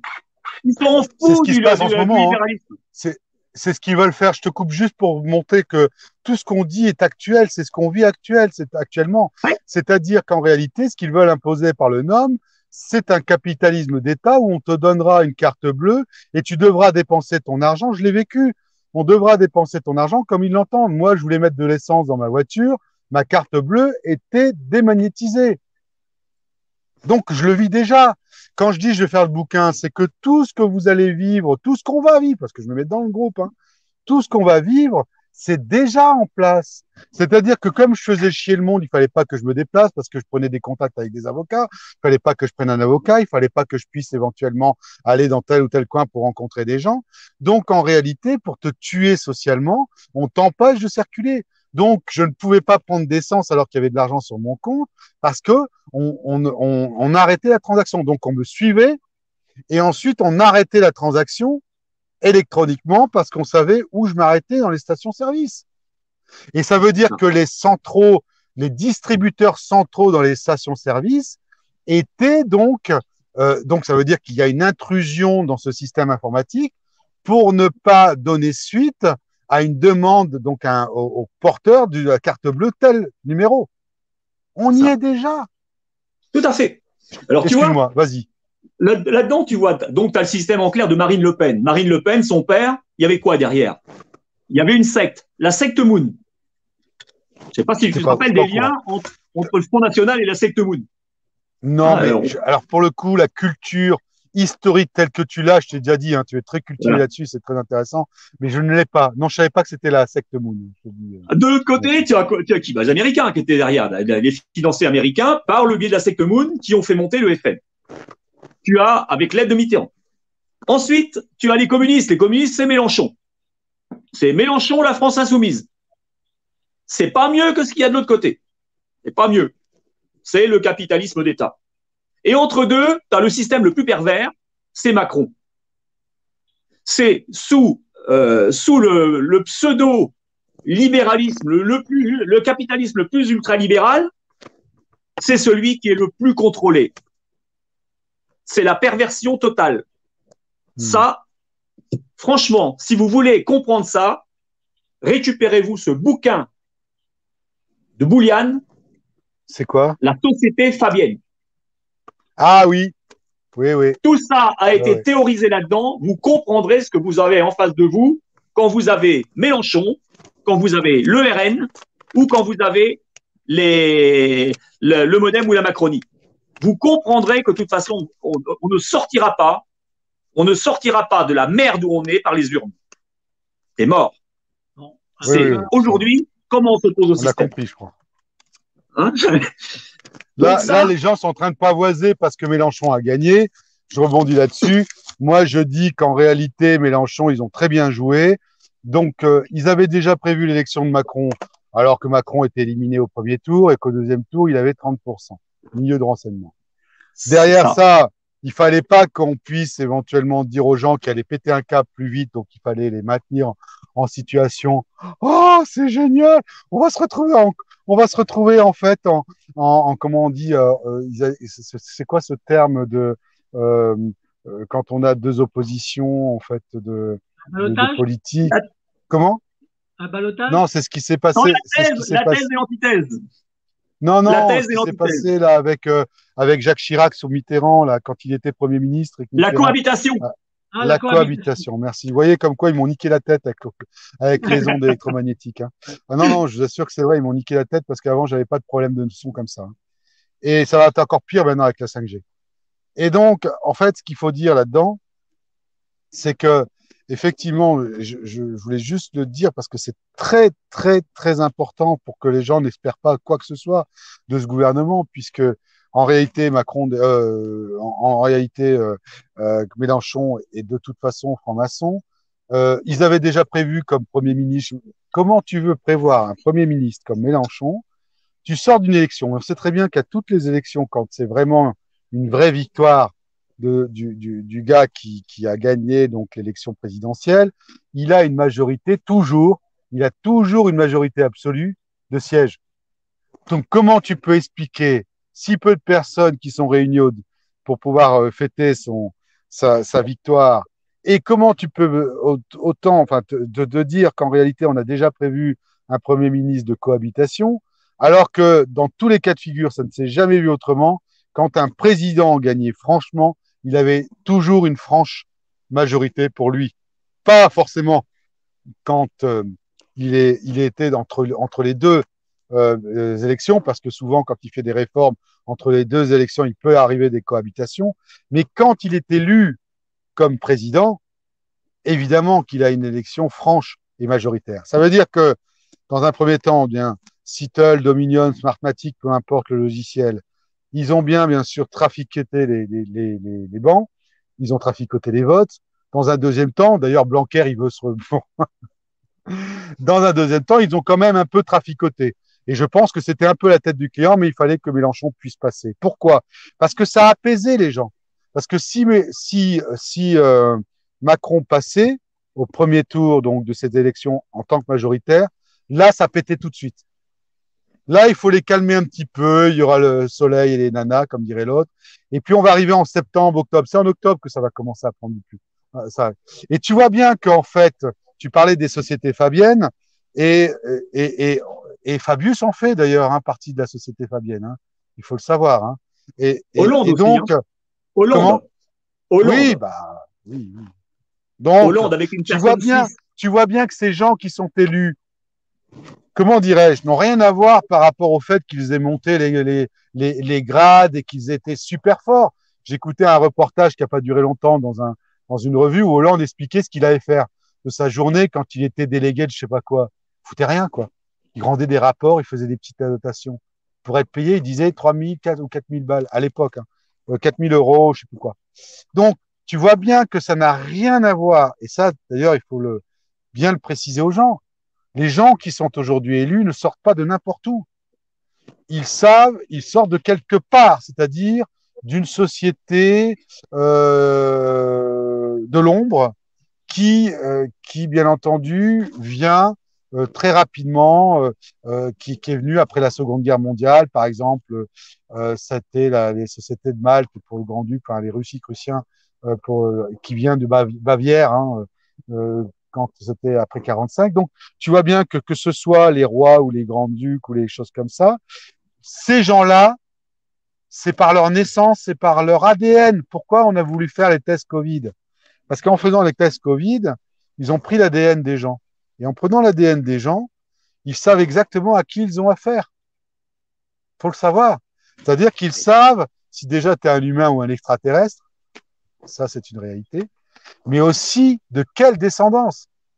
Et j'en veux pour preuve, pour ceux qui nous regardent, et je vous invite à nous regarder souvent parce qu'il y aura beaucoup de choses à dire, j'en veux pour preuve à Sud Radio, il y a une femme, une journaliste, une ancienne journaliste, alors ne me demande plus le titre parce que je me souviens plus, mais on se retrouve très vite. Hein. Une femme une femme qui donc déclarait, qui a écrit un livre, qui déclarait que son fils a voulu pour son anniversaire à un moment donné avoir un test, donc ADN.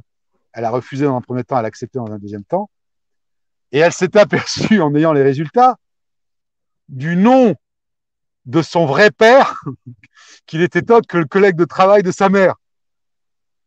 Donc vous imaginez quand même qu'elle a balancé ça, un test ADN qui n'avait aucune vue, hein, dans un système qui lui a donné ses origines, mais pas seulement ses origines, le nom de celui qui était son vrai père, avec son nom, pas, je veux dire, marqué dessus.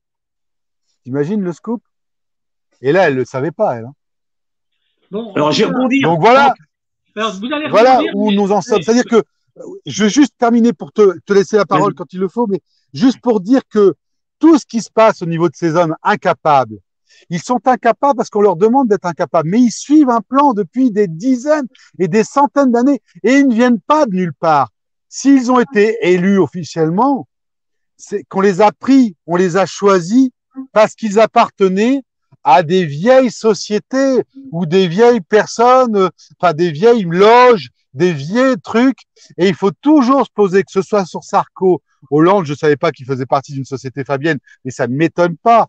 Et c'était simplement, je recherchais d'où il venait, parce que je veux dire, un incapable aussi médiocre ne peut pas venir comme ça de nulle part. Il ne peut pas être élu président en disant on va le mettre président. Non, ils sont choisis en fonction, il faut le comprendre, en fonction de leur ADN. Et ni plus ni moins, et pas en fonction de leurs compétences ou de leur gradation dans leur loge ou dans la gradation de leur, comment dirais-je, de leur parti politique. Voilà, je voulais me faire. Bon. Tous leurs ancêtres étaient fascistes. Alors, attends, Michel, je vais te donner un ordre, parce que oui. Il nous reste que 7 minutes, d'accord? Et je suis obligé de vous réinviter, parce que là, on va partir sur encore au moins 2 heures ou 3 heures et je peux pas. D'accord? Donc. Allez, 7 minutes, on y go. Voilà, mais tu parleras des livres dont tu voulais faire la promotion. Voilà. D'accord? T'inquiète. Non, mais pour rebondir sur ce que disais. Désolé si j'ai trop parti. Non, t'inquiète. Non. Tout ce que tu dis, je le valide. Et je vais expliquer. Tout par des croisades. Les croisades, les gens qui ont fait le business des croisades, qui sont venus, les sociétés génoises et autres, qui ont été dans le transport maritime et autres, ils ont rebondi après dans le commerce triangulaire, le commerce des esclaves. Ensuite, ça a été l'esclavage. Après l'esclavage, ça a été quoi? Ça a été le capitalisme industriel. C'est la modernisation qui a fait que ces gens-là, qui étaient des esclavagistes, sont devenus des capitaines d'industrie. La machine à vapeur, le métier à tisser. Ensuite, c'est là où tout s'est joué, tout. L'ingénierie sociale. Darwin, Freud, Bernays. Bernays, c'est le penseur du nazisme. Derrière ces gens-là, tu avais des financiers anglais et américains. Tu avais l'école de Francfort pour l'Allemagne, tu avais le Tavistock Clinic pour Londres, et tu avais la New School pour les États-Unis. C'est Bernays qui a construit la pensée du nazisme quand il a écrit son bouquin Propaganda. Ce sont les financiers anglais et américains qui ont porté Hitler au pouvoir. Ce sont les mêmes qui ont formé l'Europe. L'Europe que nous connaissons, c'est une Europe nazie. La guerre a été une aubaine pour tous les industriels et pour le patronat qui a collaboré avec les nazis. La finance et les services secrets, c'est eux qui, avec l'OSS, l'ancienne CIA, ont utilisé les nazis, qui n'étaient rien d'autre que des fascistes, pour monter des cellules clandestines en Europe. Dans tous les pays européens, comme ça se passe aujourd'hui en Ukraine, on a des cellules nazies dormantes. Tous les partis démocrates chrétiens, que ce soit l'Italie, que ce soit l'Italie, Franck, que ce soit l'Allemagne, hein, le Parti démocrate italien, il a été financé avec le Vatican, avec le Banco Ambrosiano, hein, et avec l'aide de la criminalité. Si tu vois la CDU en Allemagne, le parti de Mme Merkel, hein, ça a commencé avec Konrad Adenauer. La CDU a été financée par tout simplement l'argent spolié des nazis à l'aide du réseau Octogon, et c'est ce qui a financé le Parti démocrate chrétien allemand. Nous avons aujourd'hui une Europe nazie. D'ailleurs, on ne s'y est pas trompé à la sortie de la guerre. Qui est-ce qu'on a mis comme président de la Commission européenne? Walter Hallstein. Aujourd'hui, on a Madame Ursula von der Leyen. Quand tu fais la généalogie de Madame von der Leyen, tu retrouves la famille des Américains Latson, qui étaient qui? Des esclavagistes en Caroline du Sud. Des plantations de coton et 200 esclaves.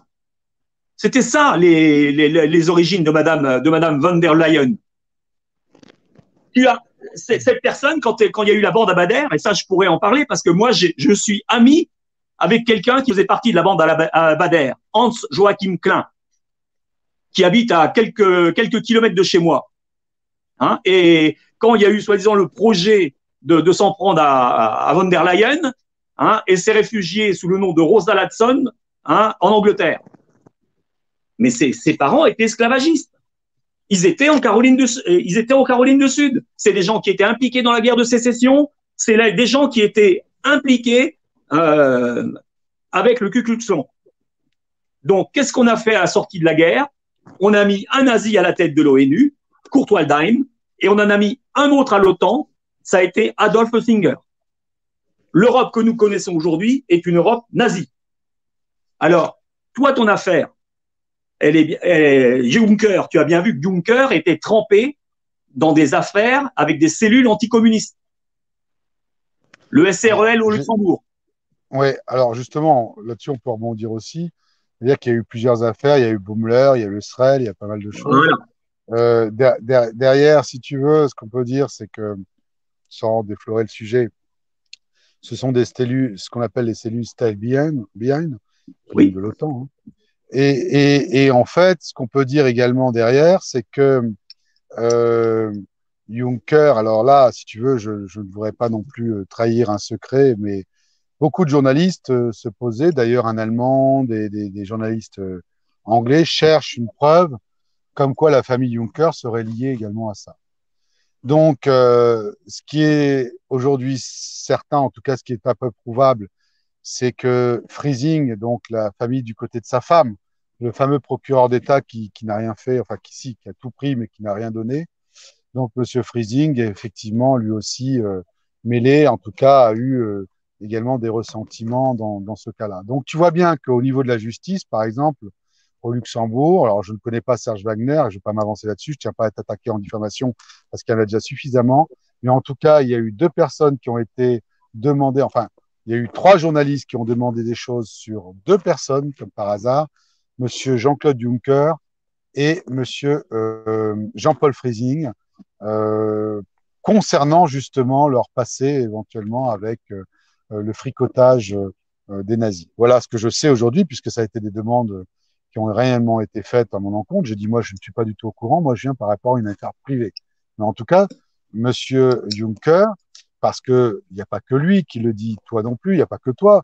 C'est-à-dire qu'aujourd'hui, il y a Philippe de Villiers qui a écrit un bouquin. Il est allé dans une bibliothèque aux États-Unis où tout est su, comme quoi l'Europe est créée par des nazis, a été créée par des nazis. Et il a fait son bouquin là-dessus, d'ailleurs, qui a fait beaucoup de vues et on le voit également en parler sur Sud Radio. Je l'ai vu moi autre part, je l'ai vu dans un séminaire catholique d'ailleurs, je crois, il avait, enfin, je l'ai vu par YouTube, mais je veux dire dans un séminaire plutôt de croyants, enfin, bon, bref. Et on voit bien qu'en fait, en fait, c'est le pire du pire, c'est-à-dire que on rend les gens tellement cons à la consommation, tellement cons avec les pubs à la con, avec les trucs, enfin, insoutenables, quoi. Ça casse pas 3 pattes à un canard. Qu'ils ne voient même pas que tout y est, c'est-à-dire qu'ils ne se cachent même pas d'être dans un ancien nazi ou d'avoir créé l'Europe comme ça, ils ne se cachent même pas de leurs intentions. Schwab, il ne se cache pas de ses intentions. Donc tu vois bien que si tu veux, aujourd'hui, ils se sentent tellement impunis parce qu'ils ont tous les contrôles policiers, contrôles judiciaires, militaires, politiques, donc ils s'en foutent de dire la vérité. Parce que toi, petit mec, ou moi, petit mec qui arrivons là, on va pas, même si on joue les éléphants dans un magasin de porcelaine, on va pas leur casser la boutique, quoi. Donc c'est ça le problème, oui, c'est que moins les gens sont... En 2 secondes, Franck, ce que les gens ne savent, ignorent totalement, c'est que tout le patronat français, toutes les têtes au Luxembourg, ces gens-là, en fait, utilisent notre pognon, le pognon qui nous est spolié à travers la casse de nos entreprises, pour financer ces réseaux-là. Parce que la fameuse lutte anticommuniste, c'est pas de la lutte anticommuniste au sens où on l'entend, c'est de la lutte pour préserver leurs avantages pour le système libéraliste. Ça n'est que ça, pour protéger leurs privilèges. En France, le patronat, tu n'imagines pas le rôle du patronat, les fonds clandestins qui ont été pour tabasser la gueule des syndicalistes pour pouvoir maintenir leurs privilèges. Ça n'a été que ça. Donc, il faut faire très attention quand on parle de lutte anticommuniste américaine. En fait, ça n'a été que pour protéger leur système libéraliste et péter la gueule des indépendants et des gens comme nous. Et notre fric sert à financer ça. Alors, voilà. Moi, je ne peux pas te répondre là-dessus parce qu'encore une fois, je ne veux pas être attaqué en diffamation ou en propos mensongers parce que il y a déjà des choses qu'on sait dont ils ne se privent pas de dire et de publier.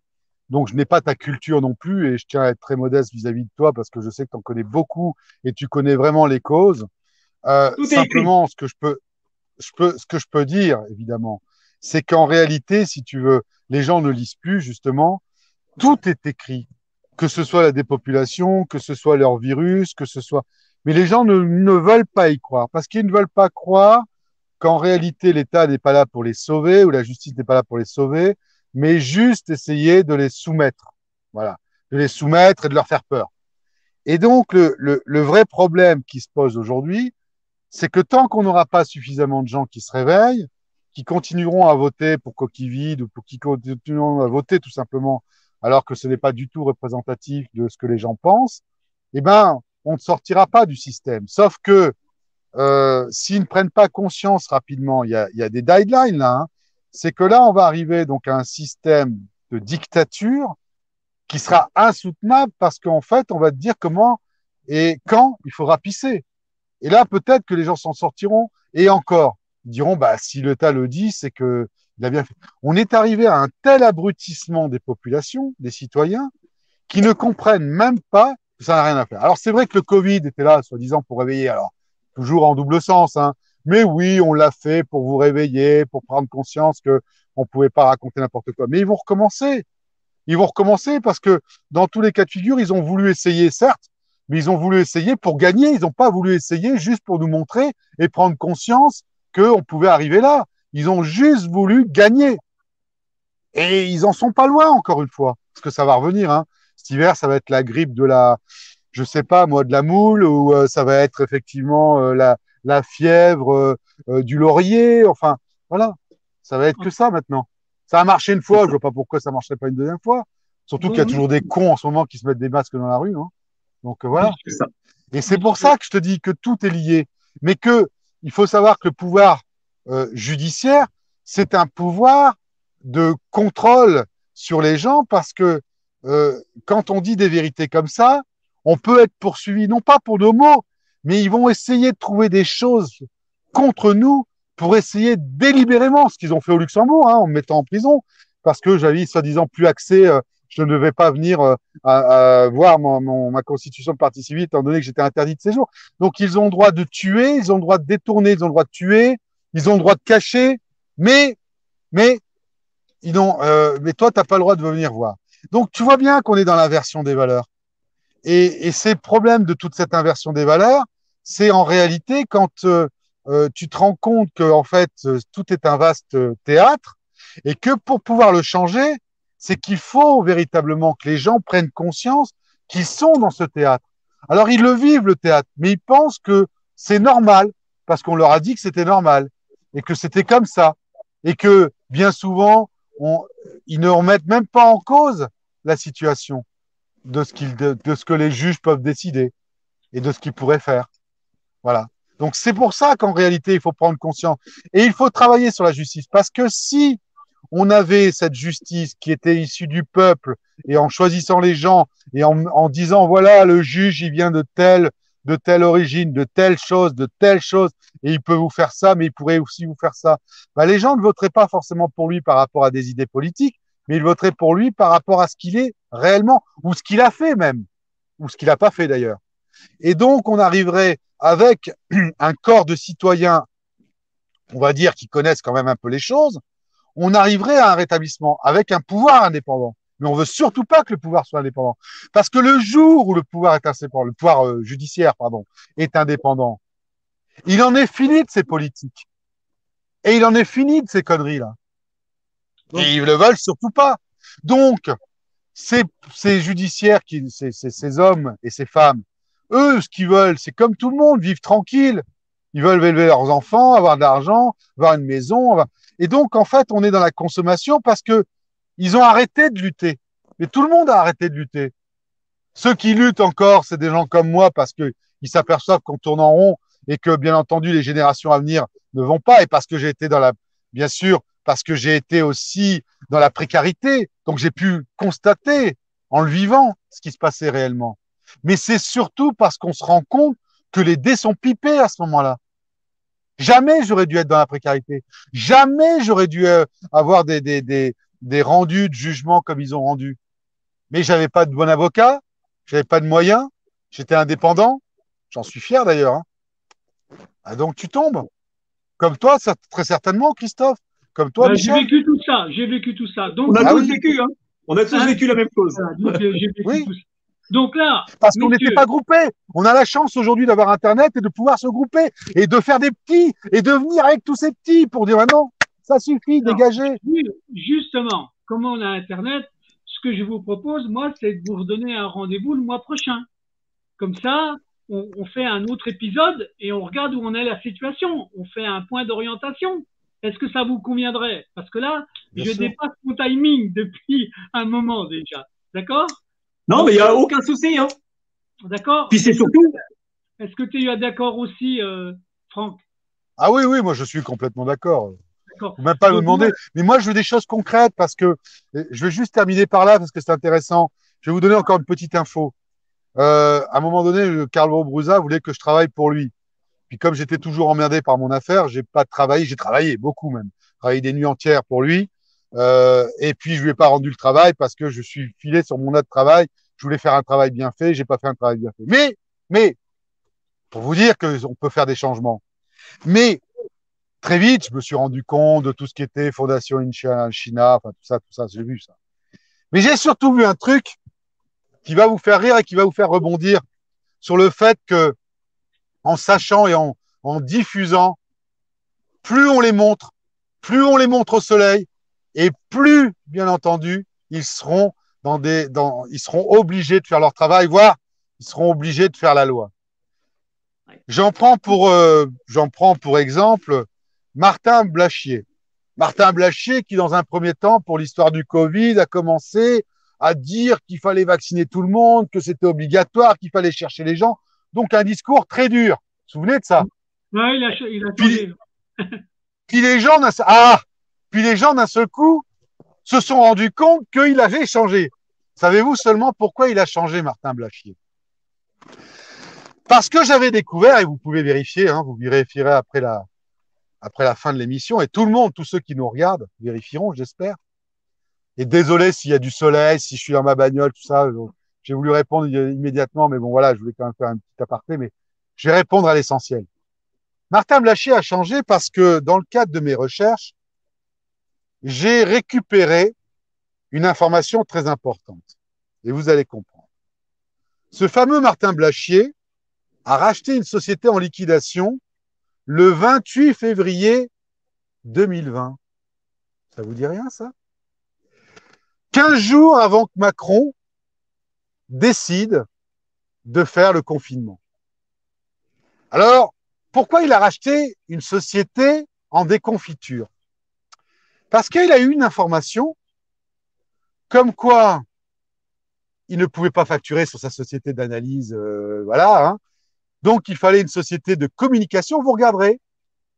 Elle s'appelle Digimed. D-I-G-I-M-E-D.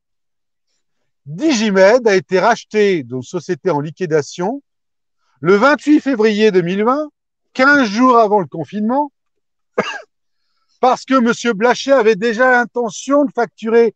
Il savait déjà que BFM allait l'appeler pour facturer. Et à partir de ce moment-là, j'ai commencé à le diffuser sur mon Twitter. D'ailleurs, Pierre Jovanovic, qui me suivait, parce que depuis, ils m'ont arrêté mon Twitter. Je suis sur G2TR, hein, je vous le dis, parce que Twitter, c'est fini pour moi. Et donc, quand il a commencé à ouvrir sa grande gueule, Martin Blachier, je lui ai renvoyé le mail avec sa constitution. Pourquoi avez-vous constitué? D'ailleurs, je pense que derrière, il y avait des trolls avec les services de police qui ont dû se rendre compte que Blachier avait acheté une société en liquidation, une société de communication, pour pouvoir facturer ses allées et venues chez BFM TV. Quand il s'en est rendu compte, il a tout arrêté. Il a arrêté non tellement sa société, mais il a arrêté de dire des conneries parce qu'il savait très bien que là, ça allait aller au pénal.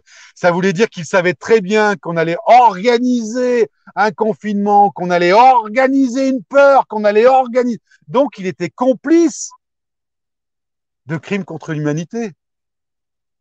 Bon. Voilà. Je vous donne encore une info. Vous vérifiez, hein, il n'y a aucun souci. Bon, bah alors, Et quand il s'est rendu compte que je m'étais rendu compte de ça, hop, terminé, plus rien. bon, alors, Ça, mon tweet avait fait, je sais plus si c'est 4000 ou 40 000 vues en très peu de temps parce qu'après, on m'a rayé avec mon Twitter. Voilà. bon, écoutez, messieurs, Donc, je termine juste, excusez-moi, rebondissement pour dire juste, mettez-les tous en lumière. Et ils sont cuits. Tous en lumière et ils sont foutus. On va le faire. C'est le travail qui est en train d'être fait par beaucoup de gens. Moi, je suis un petit colibri qui fait sa part, mais croyez-moi, il y a plein d'autres petits colibris qui se sont mis à l'ouvrage. Il faut se grouper, il faut inviter tout le monde, il faut qu'on soit 15 à la fin. 15 à raconter ses affaires, 15 à raconter d'où vient telle personne, d'où vient cette personne, ce qu'il a dit, ce qu'il a fait, pourquoi il est là.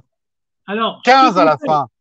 Et un site avec tous les gens, qui soit un site de référence pour que les gens, quand ils saisissent la justice, est-ce que ce procureur ou est-ce que ce juge, quel est son passé, quel est son cursus, qu'est-ce qu'il a fait comme décision qui est tout à fait contestable. Voilà ce qu'il faut faire. Ça va finir par se mettre en place. En tout cas, j'en ai la certitude. D'accord? On se dit à bientôt, messieurs, ou pas? Avec grand plaisir. Ouais. Okay. Merci, avec grand plaisir. Merci, bonne soirée à tous. Désolé de mon retard, désolé de parler comme ça, mais bon. Les gens auront l'occasion d'avoir une heure. Au moins, c'est du nature. C'est du nature. Remarque qu'on avait vu Charles Gave dernièrement qui est allé pisser pendant son émission. Alors, bon, moi, j'arrive comme ça, entre deux. J'avais un rendez-vous très important et après, j'ai pas pu me connecter pendant plus d'une demi-heure. Voilà. Et le fait exprès, ça va bien un moment, mais bon, voilà. Hein. Ça ira mieux pour le prochain rendez-vous. Je vous salue. J'espère aussi. Salut les jeunes. À bientôt, bonne soirée. À bientôt, au revoir.